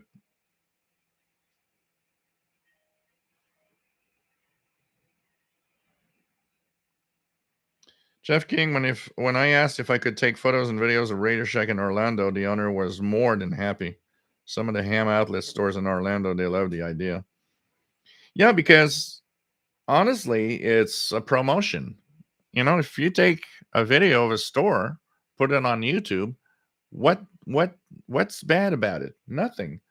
Not only is there's not nothing, is that you're going to show a store with tons of goodies that people want, and people are going to be like, oh wow, next time I go there, I'm going to go and visit. It's a promotion, it's a free ad for the store. But here it's different because Radio Hopstep, it's an old guy and he's kind of very temperamental. It's kind of, he doesn't kind of grasp the idea, and I've been there a few times. I can tell you that he's kind of a grumpy old guy.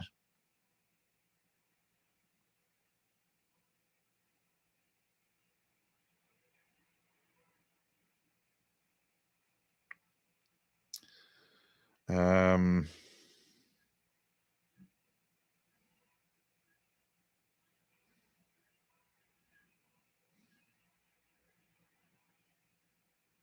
and Max 2069, internet is really the first thing to go in natural disaster. Oh yeah, pretty much, pretty much.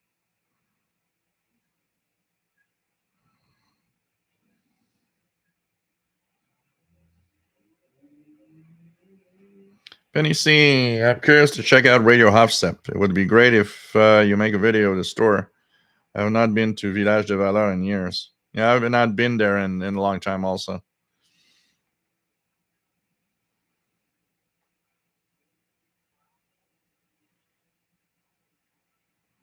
No, it's not a problem, Anarchy dude. Shouldn't be a problem usually to turn off the power and turning it back on.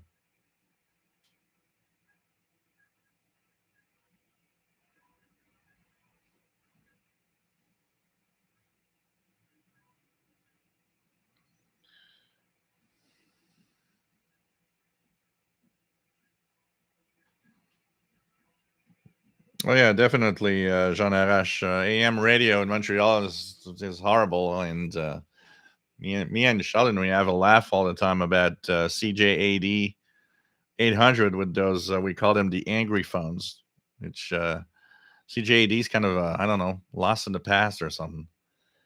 AM radio in Montreal. What's on the band? They're the only station I could see that some people do tune in. Maybe TSN Sports, but then again, there's an FM outlet for it.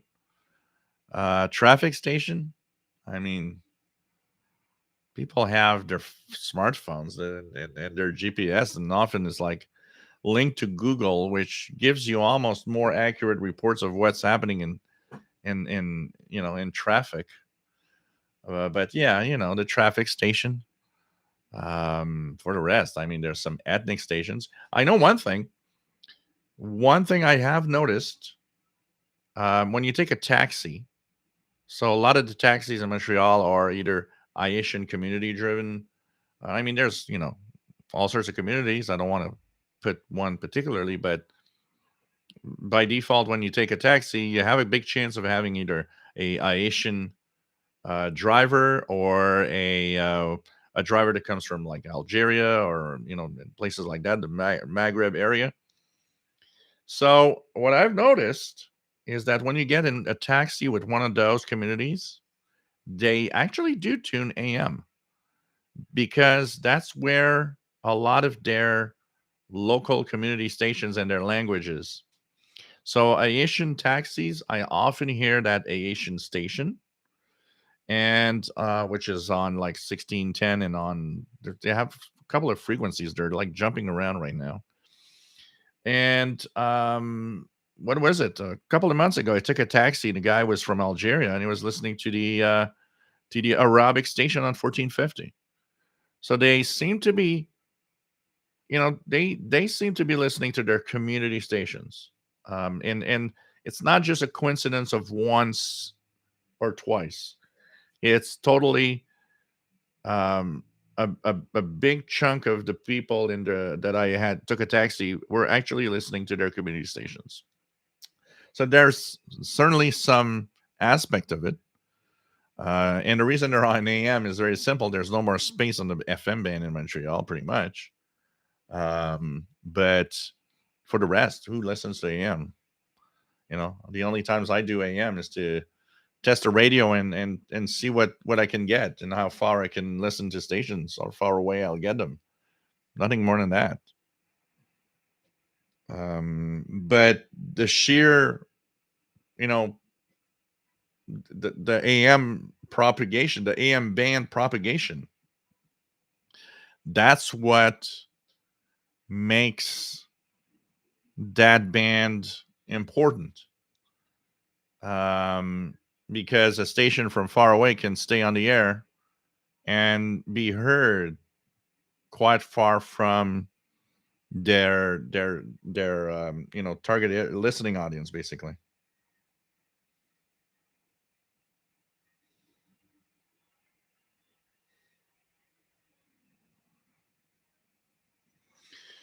Um,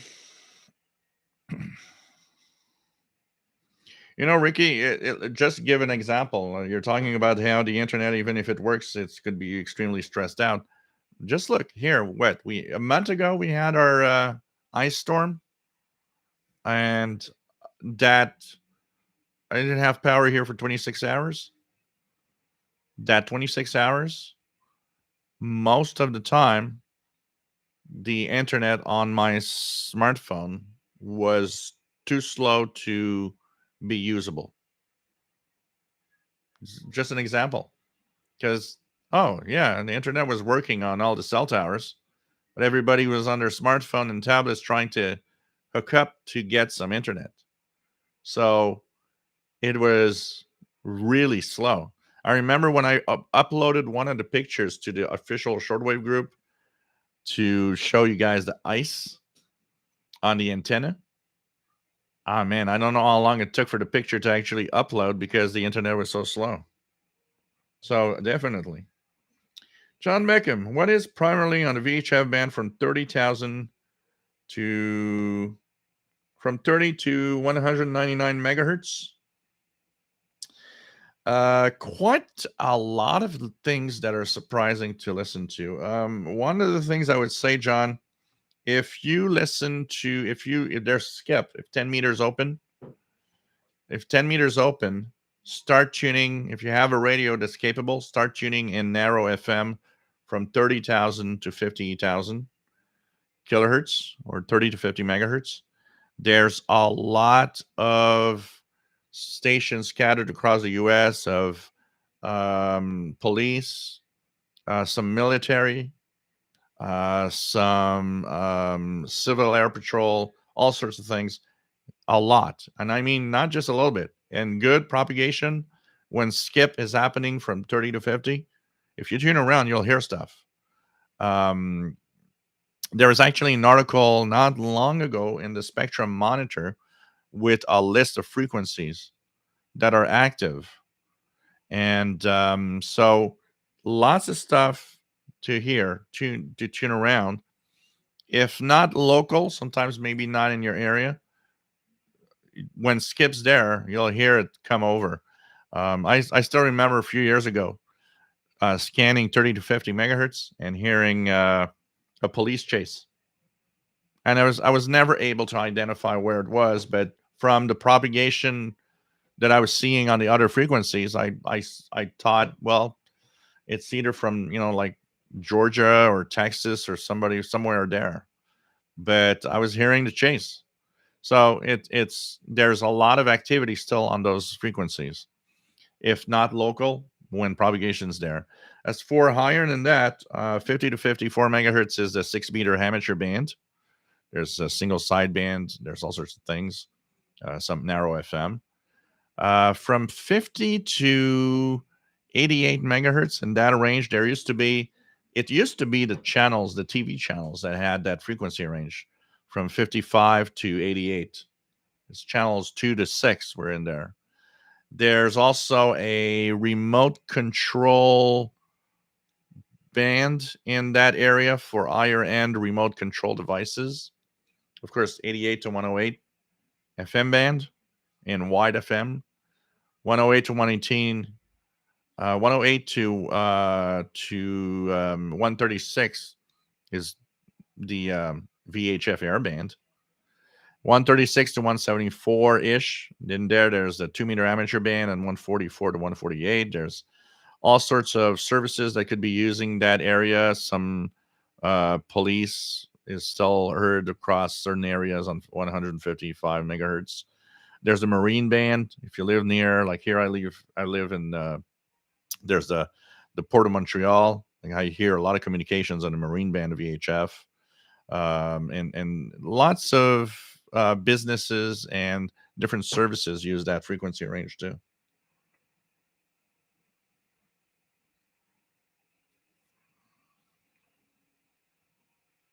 So Steve 0432, I'm one of the guys always buying radios. Latest is ICOM ICR 20, mint condition. Nice, decent radio, but be aware that if you live in a big city, it overloads like crazy. You'll have to attenuate it. No, nothing to worry, Narky dude. Honestly, with good power supplies, there's nothing to worry about. Where it could be a problem is when people have computers and have really cheap power supplies. That could be a problem. But for the most part, with good power supplies, it's not a problem. Robert Osborne, nice to have you here from Niagara Falls.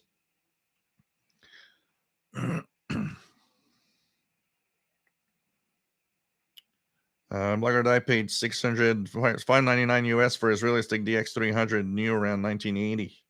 Yeah, they were expensive back then. I got my realistic DX302 at a flea market in 1983-ish for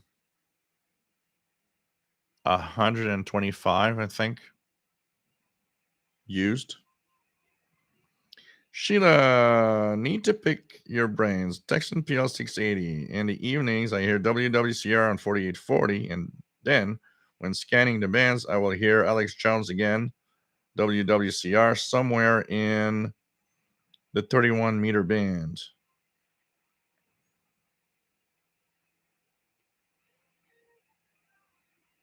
It only lasts for a few seconds.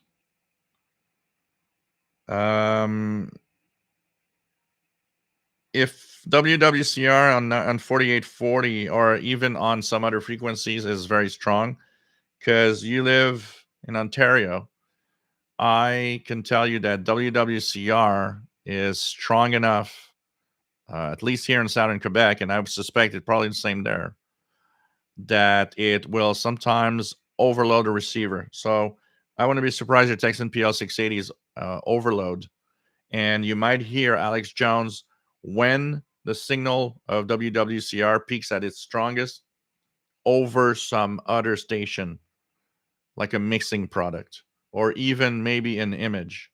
I wouldn't be surprised because I hear all my portables. If there is one station that will actually create a big mess, it's WWCR. It's so powerful on some of its frequencies that it overloads. That's the signal that will overload my radio most of the time.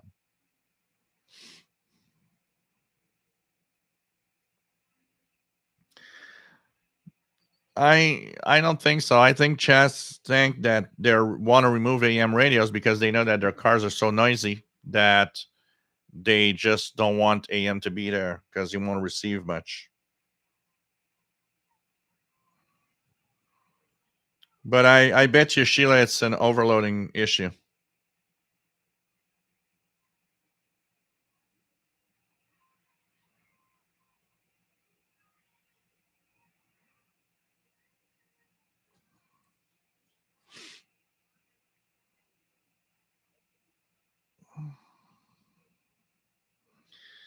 Um,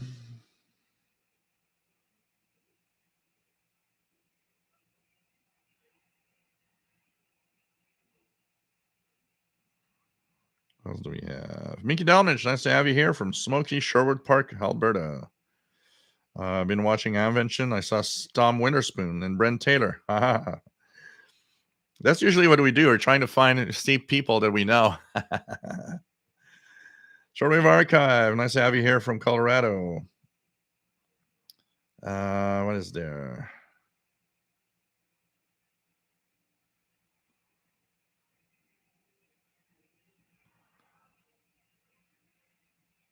Cool Anarchy, dude. Happy to help.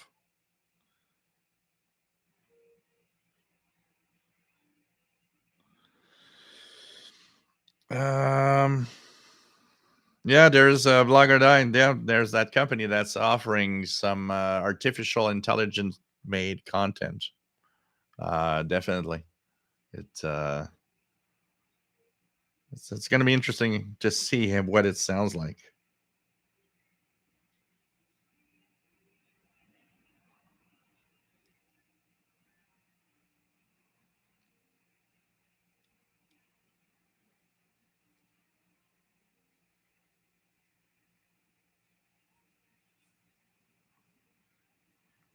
Wendell Daniels, nice to have you here. It's been a very bad idea. It's a very bad idea removing AM radios from cars because electric car designer too lazy to suppress the noise. Very bad. Yeah, I know. It's kind of sad. What else do we have?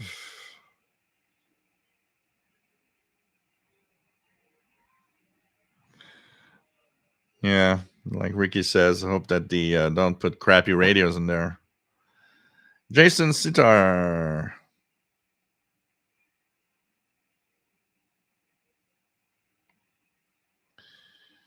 What else do we have? Mark Willard. EM was great for late night travel to keep you awake while traveling. Yeah, and AM radio was great also, and it's still great today. I mean, when you go to rural areas, driving in those little roads in the middle of nowhere, far from a lot of cities, you might not get a lot of FM stuff, but you'll get some AM or some AM stations at night for sure. I mean, uh, that's cool for that.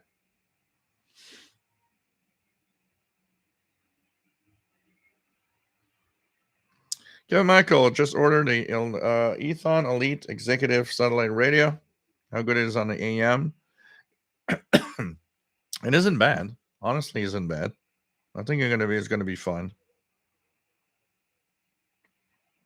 Roy in upstate New York have listened for years to CHML 900 from Hamilton, Ontario. Old time radio show. Yeah.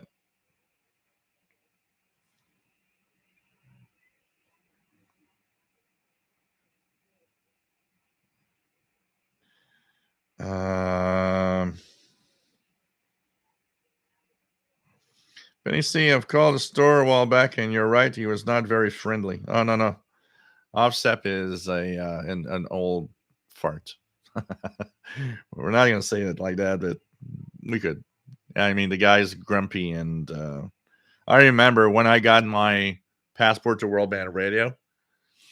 I don't know if I was helping him make a couple of pennies or if I was just annoying him with a passport rate. Or it was like, wow.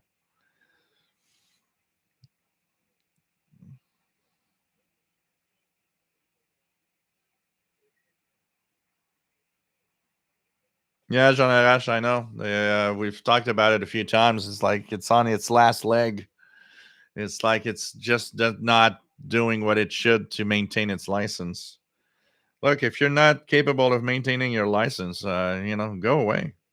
That's the way it is. That's the way it is. Um,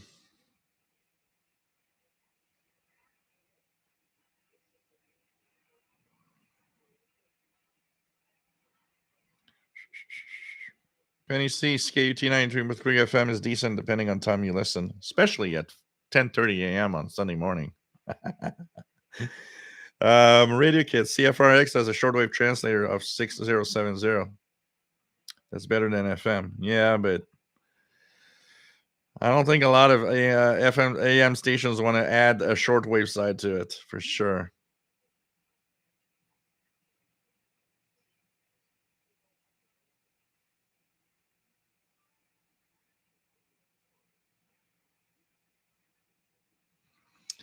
Mesopotamia lover.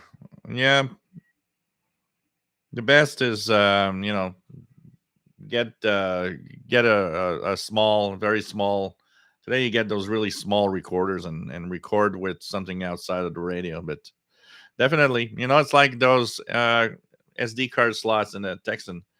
I would have loved if those would actually let you record or else you go into more expensive. You can record with like an Icom ICR 30, but it's kind of expensive for just recording.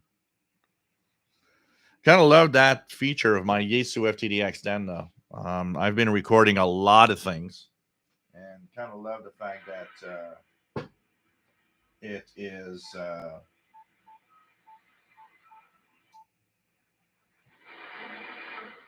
Just checking out if Turkey doesn't seem to be on 11785 at the time. Let's check out for Romania is.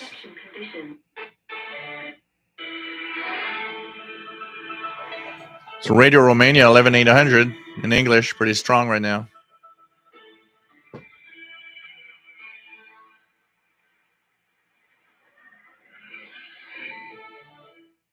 So on the Yaesu FTD Extend.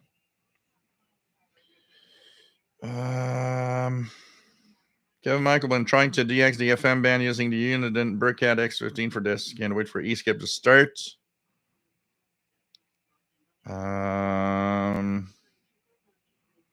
No problem, John.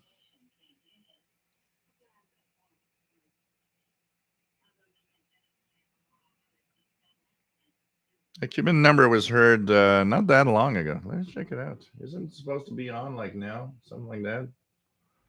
I remember it was a 04. Wait, yeah, I think I got it. 14.375.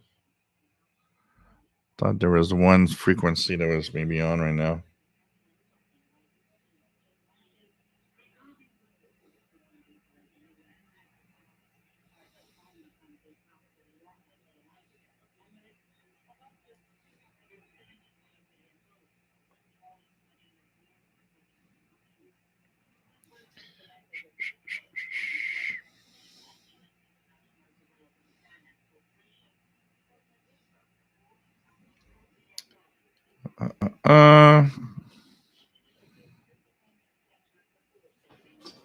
Well, most of them are from China, but there's some good Chinese power supplies. You just have to buy the good ones. But like everything, it's like you gotta pay for something better.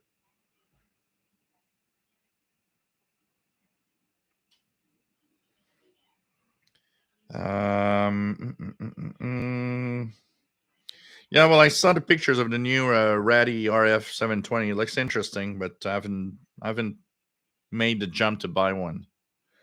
Jim F, nice to have you here from Rhode Island. 13435. 13435. Yeah. There you go. Try 13435. It's definitely there. 13435. If you want to hear the Cuban number. Thanks, Carl Icon, for the frequency. 13435. Cuban numbers.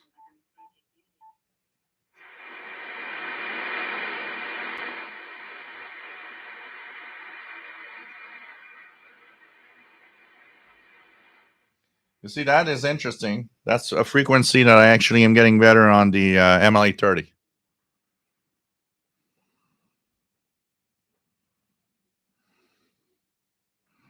RJ Dakota, what's up with Music for Joy? Keep wondering what's going on with that. Maybe there's a signal within the signal.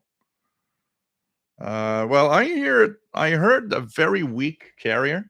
I mean, they're on only 2 days a week. It was like Tuesday and Thursday. It was very, very strong when you listen to the U20 Netherlands SDR. It's very strong there. Here I heard one of the frequencies, and it was rather weak.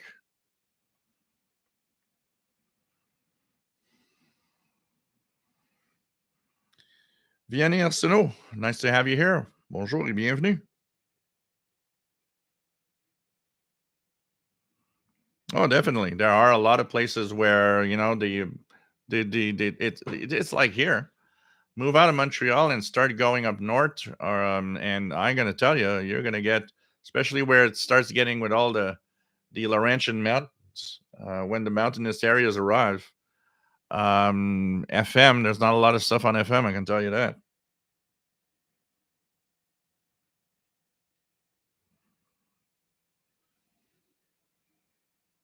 Radio Kid, what's the intention of providing CFRX, a shortwave translator? Was it to provide Canada-wide national radio station the whole country could hear? Nope.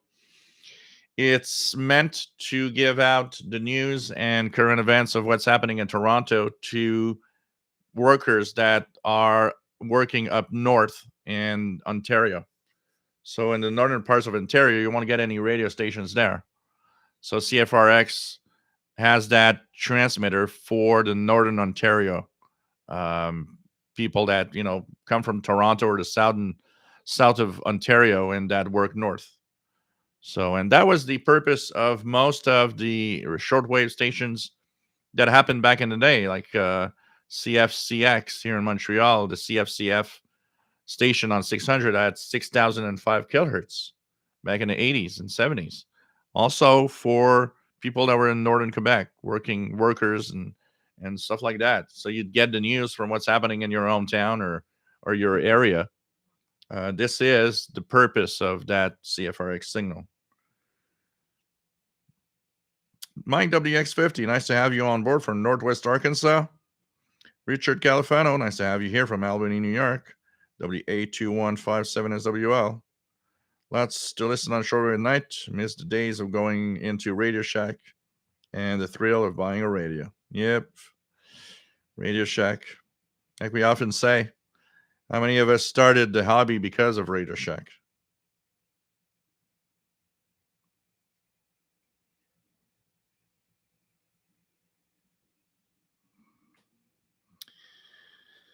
So, RJ Dakota, if I own a medium wave station, I would probably love a shortwave outlet, but it would be too expensive, like WRNR. Yep. It's like I was talking with Sheldon yesterday. The two stations that should have been News Talk that never did anything, and they're still in the air here, wasting money on 600 and 940 kilohertz. I mean, we were talking about that, and how they don't have a budget for paying people. Apparently, they went to get some personalities on the air, but and we're talking about guys that weren't on the radio for a long time, and they're asking crazy money to be on the air. So it's like, no, we're not. And I was telling Sheldon, I said, there must be, people good enough to be on the radio that would do it for, almost nothing, and at least do something, put some content on the air. And even Sheldon is as an interesting idea. Why not have people go on the air, tell them, look, you'll be paid, minimum wage, but you will have a cut of any advertising that you are capable of fetching. So if you're capable of getting some advertising, you'll get a percentage of that cut. So it's like, yeah, why not? What do you got to lose? You're wasting money anyway. And it's like the same songs playing over. It's like, a loop, same songs playing over and over 24 hours a day. Why not try something? It's like we were talking about a local station here in Montreal, Virgin, on 95.9. It is one of the worst in the ratings in Montreal market. Nobody listens to Virgin. And it's funny because it's owned by Bell, I believe. You know what?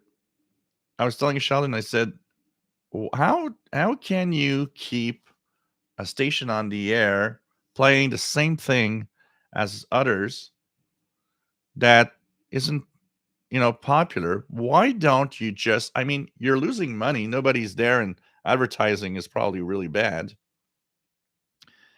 Why don't you just do something wild, completely change it? What do you got to lose? You're the last in the ratings anyways. What do you got to lose to just try something wild? Let's go for it. I think the only thing that it could happen is actually be positive. It's crazy.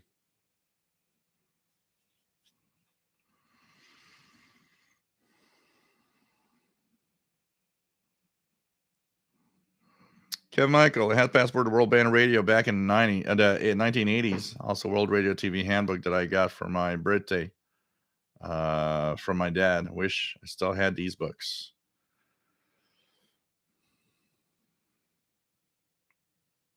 Pretty crazy. Let me just try to go down here.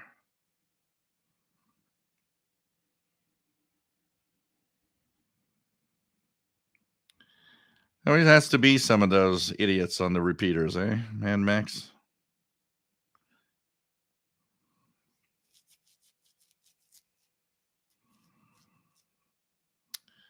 Yeah, there are commercials now in the live shows, but think about it as a positive thing.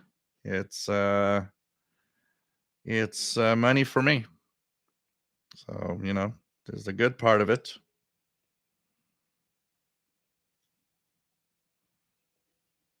Actually, there's a for some, I don't know how many people they've targeted, but YouTube is targeting a certain amount of people right now, telling them that if they don't turn off their ad blocker, that they can't watch videos. And apparently, it's an experiment where they would like to just say, if you don't look at ads, you're not going to see videos. And because it costs money to maintain YouTube and all of that. So, and there's the people like me that are monetized. They're monetized because of the ads. So the content creators, when people come in, and because the idea behind an ad blocker is I understand why people use ad blockers when I see some of the websites, but the idea behind it is ad blockers need to be used in a certain way when you like the content of people. So I always tell, like on the Tech channel, I've said it many times, if you like the content, just unblock, let the ads go through on at least what you like. And so that helps the creators, because if no one would be watching any ads on YouTube, if 100% of the people would be using ad blockers, there'd be no content on YouTube. I would not even be here because I'm monetized. It's one of the reasons, I like what I do, but I'm paid to do it in a certain way. So, it's one of the reasons I'm here and I like doing what I do. It's also because I get a paycheck out of it. But so I don't know what's going to happen with that if they're going to go there. As I was telling somebody said, "Well, you're going to lose viewers." And as I was saying to one of the guys, says, "Well, for YouTube, who cares if they lose viewers that don't want to, turn off their ad blocker, because they're not paying anyways. They're not paid for that. So maybe somewhere they're like, yeah, so what? If the people that I don't know what's going to happen with that, anyways." What else do we have?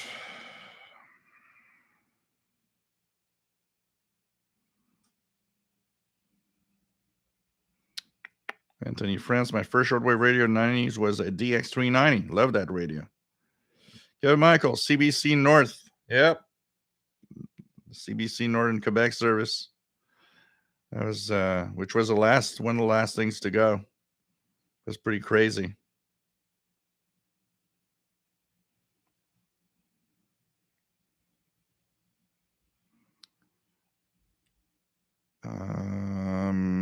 Let's check it out here.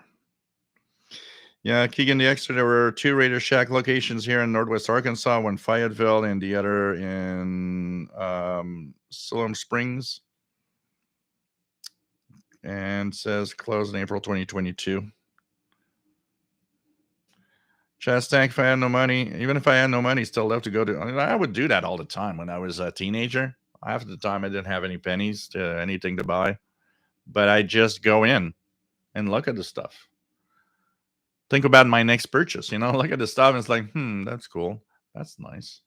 Oh, maybe when my uncles come at Christmas, they're going to give me enough money to buy that. you know. Radio Canada International. Yep, definitely, definitely. Can my caller radio stations play the same song? Oh yeah, definitely it's boring. It's like they have the same playlist or something.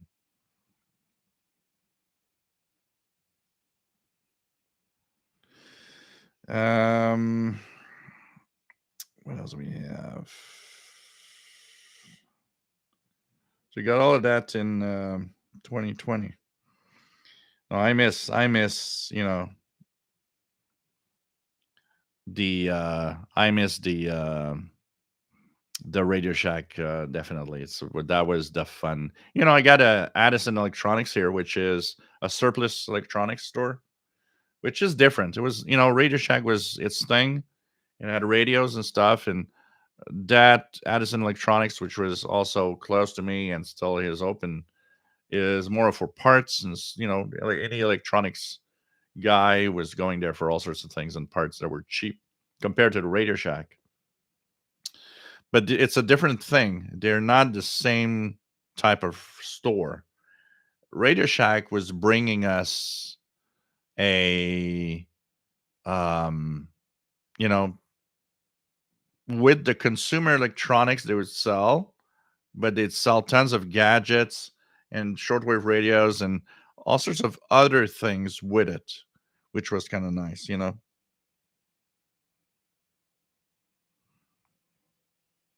Oh, definitely KW61. Part of it is having people go to YouTube Premium for sure. Take care of it, radio. Richard says, love the smell of a new radio. Doug Smith from Virginia. Nice to have you here. Mike WX50, first radio, Realistic DX160, purchased at Radio Shack in Arkansas, 1979. Crazy. Oh, definitely. I mean, Radio Shack was so so cool, and it's I miss what Radio Shack was all about. And you know what? One of the things I was reading in a book is there's one of the reasons Radio Shack's starting to fail because Radio Shack appealed to hobbyists. You know, it was that store that your grandma would go to buy a radio if she wanted an AM FM radio. But it was the store that you, as a hobbyist, also went to buy more specialized types of radio, like shortwave radios or all sorts of things. I still remember one of I mean, the funnest, I, s- I loved that. The Radio Shack that I had here had these surprise boxes. And that was my little pleasure when I was a teenage guy. They sold the boxes $10. It was just a brown box. It didn't have obviously it was like almost like just made quickly with parts that they throw in. So apparently what was in there was the repair center would have a lot of things that they'd have left that weren't used. So they would put that in these brown boxes, sell them $10. And I don't know how many of those boxes I purchased because the sheer discovery of just opening the box and seeing what's inside. And it had all sorts of things. You could have, from parts like, resistors and transistors and stuff like that to buzzers to transmitters. I remember getting a 27 megahertz transmitter, which was obviously from made to be in a remote control toy and all sorts of things like that. And I just play around with that and have so much fun just playing around and checking out what's inside the box. I just love that. And where do you find things like that? It was the only place that you'd find something like that. So many cool stuff, cool things in there. I mean, the catalog. I was Always. I was the annoying kid that would go and ask when the new catalog is gonna be in for the new year, and I'd look at all the stuff, and I mean, how many of us drooled over what's in the catalog? It's like, "Oh, man, if I had the money, I'd have this or that," you know?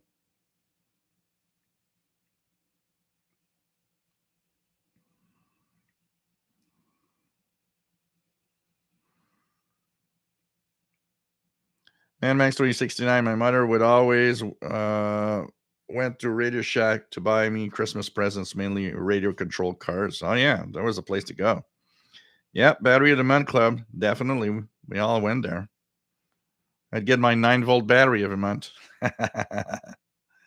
John Bacon, 555 timer. Yeah, yeah. And I mean, I got the introduction to electronics thanks to Radio Shack with their kits. I started with I still remember I went to Radio Shack. I had something came up and I had like $30 on me. I was 14 maybe. Went in, and while looking at what they have, there was a kit which was like something like 25 electronics experiment, and it said on top of the box, it would said solar lab kit, something like that. And it was one of those kits, electronic kits, that had solar panels on the top, and they had 25 experiments, mostly using solar power, but not just solar power. And I remember having a blast building the 25 little experiments with the little, the board with the little springs that you put the little wire in. And man, and I remember um, that next when Christmas arrived, seeing how that was something that I loved. My father purchased the 201 kit because he saw that how I used the 25 in one and how I would like redo the experiments over and over again. And I got a 201 that year to play with, which was so cool. And it gives you the basics of the electronics, and those the books that came with it was really well written. They would really explain well how a circuit works and how what you just built, what it's used for, and that was cool. And I mean, there was tons of things like that that only Radio Shack would sell. You would not see that anywhere else. It was so cool.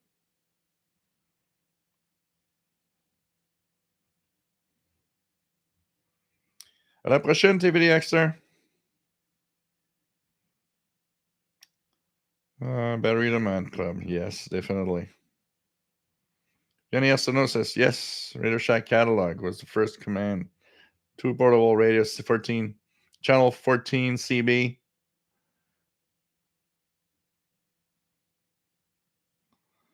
I mean, I got my first set of my first real good set of talkies.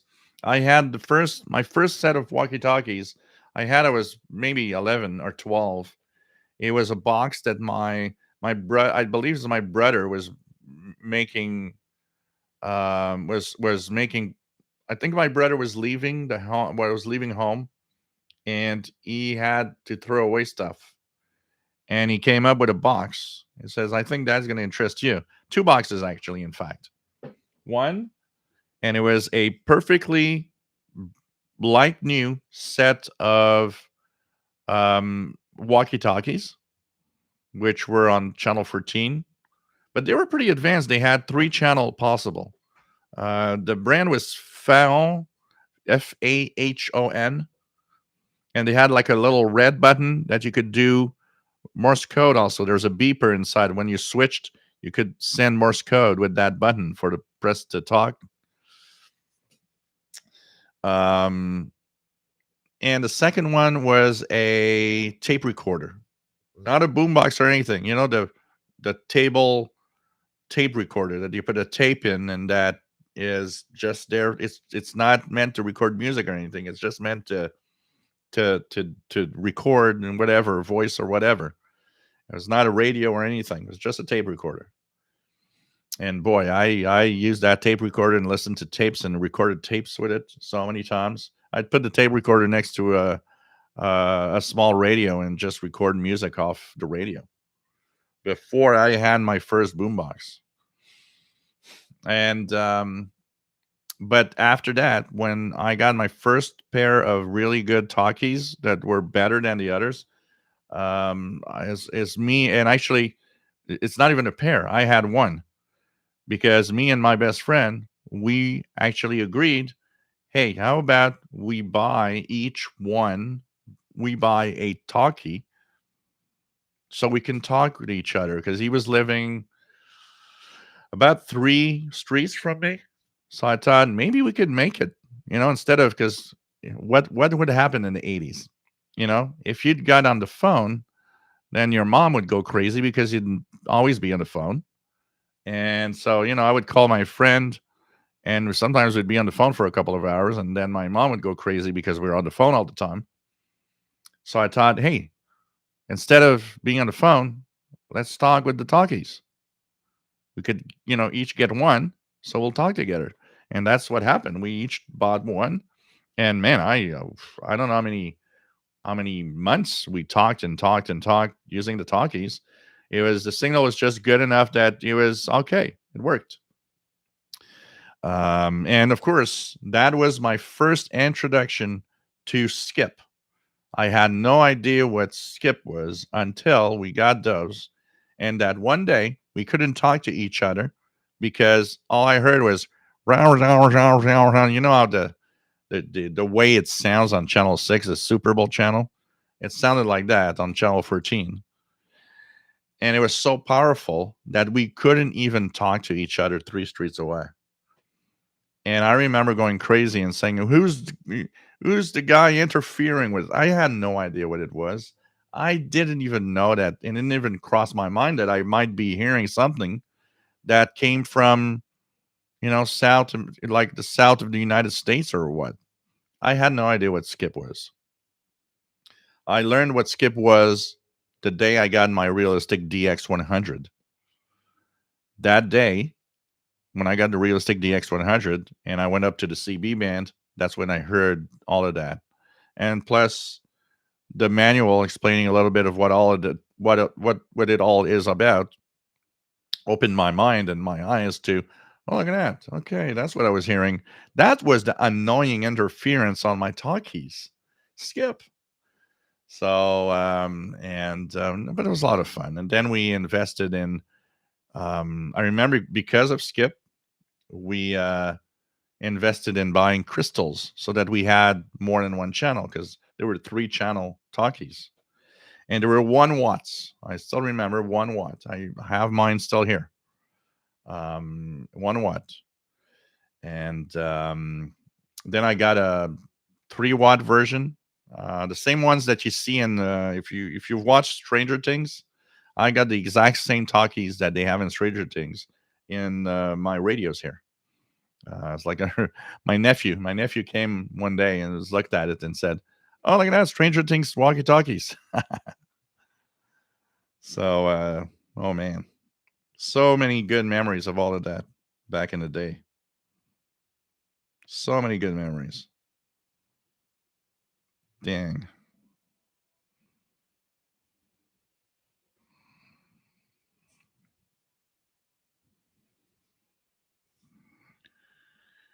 I-61 used to get CB radio parts there and CB mounts and antennas. Yeah, they had everything. If you needed an antenna for whatever, they had all of it. KW61 remembers selling a lot of those kits.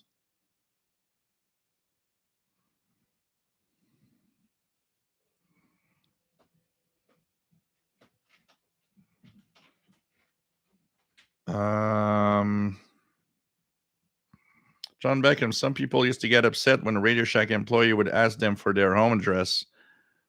They would ask why you need my name and address, and the answer was that we can send you a catalog. Yep, you had to buy a certain amount of money. It was like a minimum purchase probably because he wouldn't. I remember not getting it every year, and I remember getting it only the years I had purchased more expensive things. But yeah, I remember you'd buy a $3 thing, and it's like, yeah, what's your name and address and phone number? I was like, okay, yep.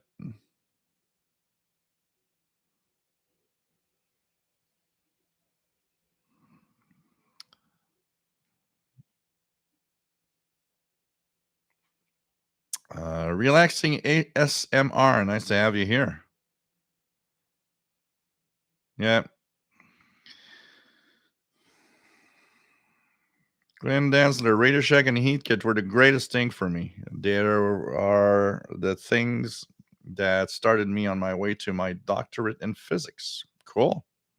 I mean, that's why you got to have kids interested in something.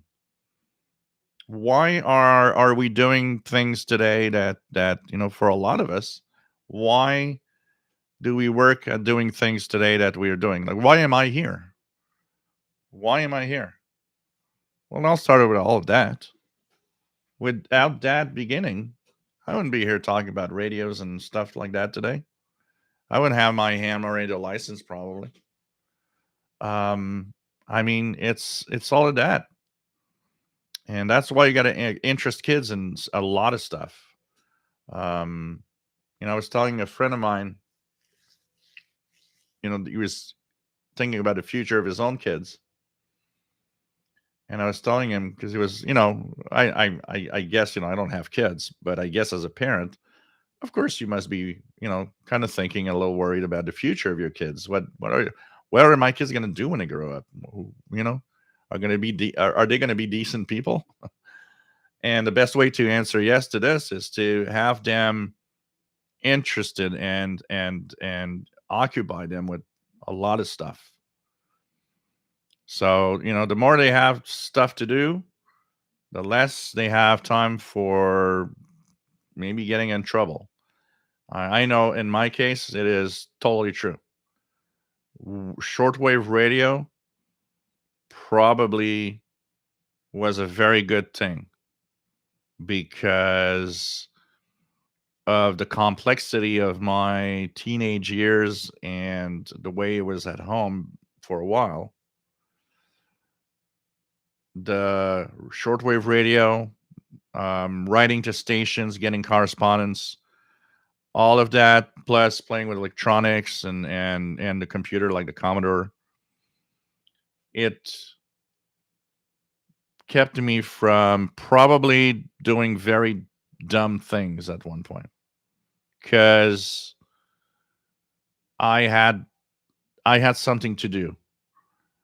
So even if there could have been a temptation of going or doing something with somebody, most of the time I'd come home because I'd rather sit down in front of my computer or in front of my radio than do that. Not having that, I would have gone to do the other stuff, and maybe it could have turned bad, especially in the way it was where when I was young. So it's a great example of occupy your children the most with the most things that they enjoy doing. Don't force them. That's the worst part. Forcing your kids to love something. No, don't force your kids on shortwave radio. If they hate it, they hate it. It's fine. But there are things that they will like. And, a lot of you guys and a lot of people have become engineers or, whatever. Why? Because of all of that start of, getting into electronics or radio or whatever. And the more you dabble in ideas and all sorts of things, the more you will have an idea of maybe what you want to do in life. I mean, I loved science. I got a science an amazing science kit that my brother had given me at Christmas, I think. I mean, it's one of the best kits I've ever had of physics. It was really, really amazing. You know, the kind of kit you would not see today because it's too dangerous. Hey, I'm still alive. And but you know what? All of that made me go in applied sciences in college. You know, I went in science. Why? Because of all of that. It's it's crazy.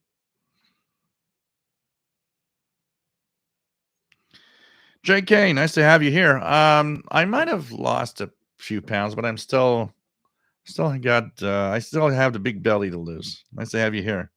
Sheila says, I'm sure my maternal uncle, who was responsible for my radio addiction, used to live part time at his local radio shack. He introduced me to the electronics bug.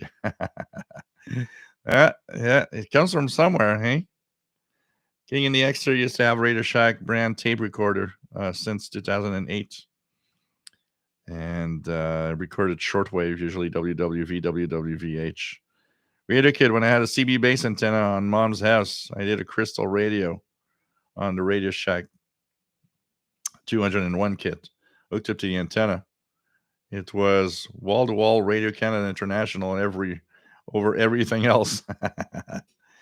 Yeah, Allied Electronics, Lafayette, Terry Cook.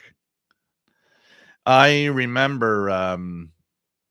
I've never had like Lafayette and Heat Kit and all of that. Allied Electronics. That was mostly U.S. based. So and back in the 80s, it was a little bit like today. The Canadian exchange rate was so bad that getting anything from the US was so expensive, you just buy local. But I remember going to my sister, that she would, you guys know my sister that passed away was a ham operator. And I remember when looking at some of the books and stuff there was a heat kit catalog. And boy, did I drool over that catalog. I think she actually gave me the catalog when she saw I was looking at it. She said, "Oh, if you want to bring it home, take it home." And I remember, I don't know how many times I opened the catalog and looked at all the kits and the stuff in there. Oh boy, yeah.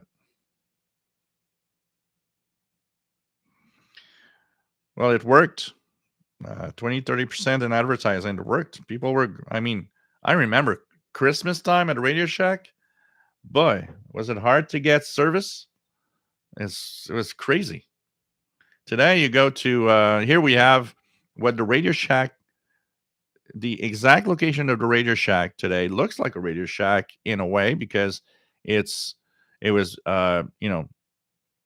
transferred to the that new name, which Circuit City.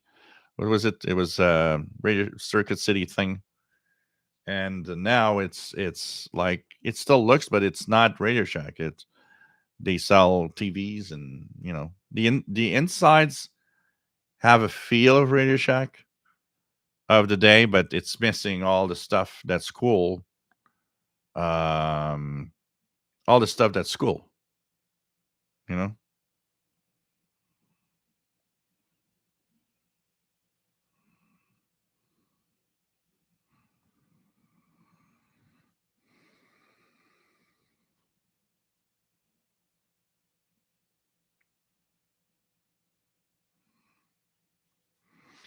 Yeah, it's kind of interesting. Chastang first landline, big bean can and strings. Yeah. Oh man, that was crazy times.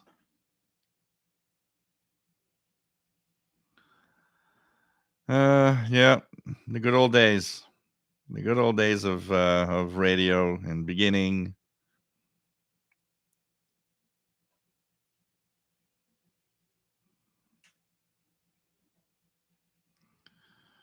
It's just crazy.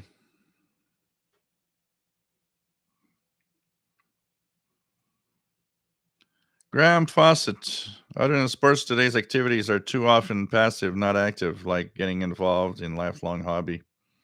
We were talking about something like that because Sheldon does bird watching, and I asked him how many, if there were some younger people joining in the bird watching groups, and he said not that many, and started me thinking about, like, here we've got some young people here, but the big majority are us old farts that are here to that have been doing it for a long time for a lot of us. And it made me, because it's not a radio thing. When we see that, there's, we talk about the younger generation doesn't seem interested in shortwave radio. It's not a shortwave radio thing, because they're not interested in it's they're kind of not interested in hobbies. They're not interested in simply doing something and as a hobby, like stamp collecting or whatever that we had in the past. And I wonder if it doesn't have anything to do with the fact that maybe there's just too many distractions today. In 1982, what did I have? I've had a I there was no internet, so it's like, and if you had a computer, well, that was a distraction, yes, but not a lot of people had computers.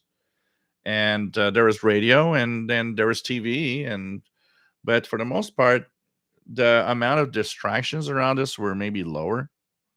So it was kind of a thing to kind of get into a hobby of some sort because there was something to do other than just watching TV or whatever, or hanging out with your friends, which was a thing also. I don't know. It's kind of interesting, but it's not really a in a, like a shortwave radio thing. It's the general hobbies of every kind. It seems like the younger generations today are uninterested in all of the whatever hobby it is. It's the same for everything.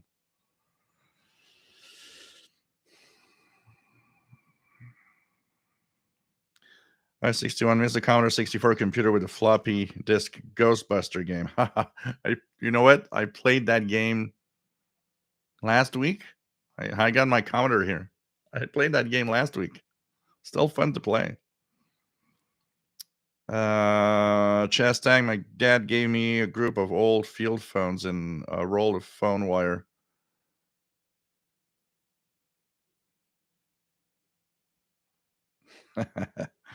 Anthony France, first computer, Commodore VIC 20. That was my first computer too. Yep. Oh man. Take care, Penny C.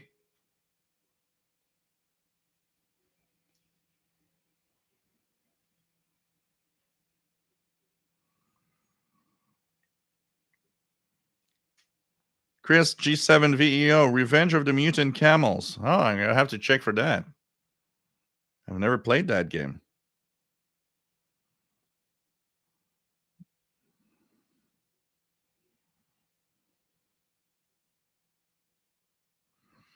Roy, any suggestions for a best online study program for technician and general ham radio license?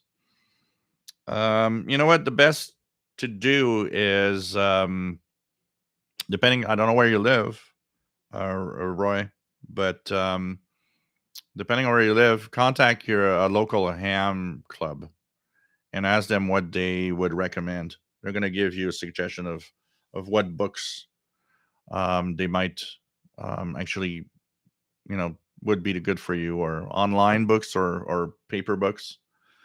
And because when I took my ham license, they suggested a book here, which was a Canadian ham, kind of a Canadian study guide that I used and went through. And for the most part, just go online and do a lot of the questions bank. The source, yes, John Hummel Newell. I was searching for the word, the source, which when you look at it, looks like a Radio Shack, but it's not when you go in because it's missing all the goodies.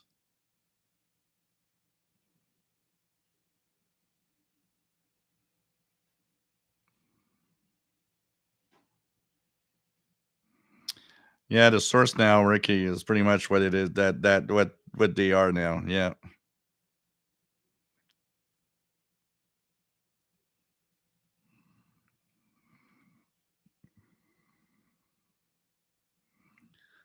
Look, Smith. Well, it depends. It's not always horrible. You have to listen and check out regularly because I've had some really good propagation this week, many days. If you're all around just horrible propagation, maybe something's wrong because yeah, there are times when it's not the best. Like this afternoon, I did check; it wasn't the best. But for at many times this week, I had some pretty good propagation. It's just a up and down thing.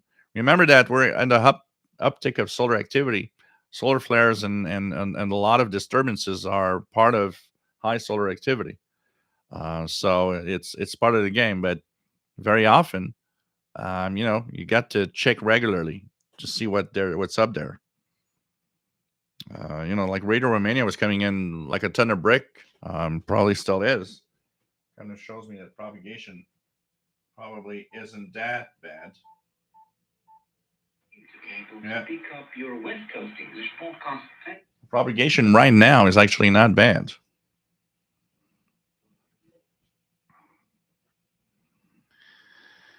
Um,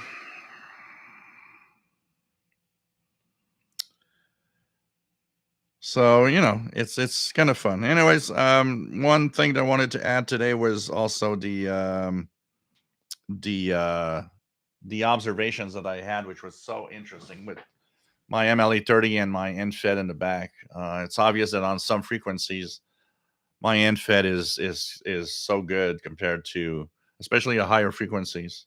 It's so good compared to the MLE30. But on the lower frequencies, if I want to listen to Pirates on 6925 or around that frequency range, it's definite that I'll use my MLE30 because it's going to hear it much better. Here in the Yesu is going to be washed out in the noise. So in the low frequencies, it's getting a lot of noise. But on the higher frequencies, definitely was it's good.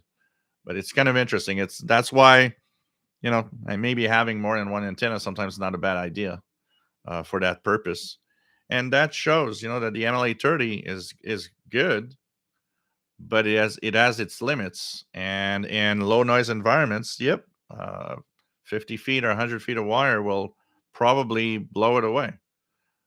That's why you got to be careful. I remember one guy kind of saying, um,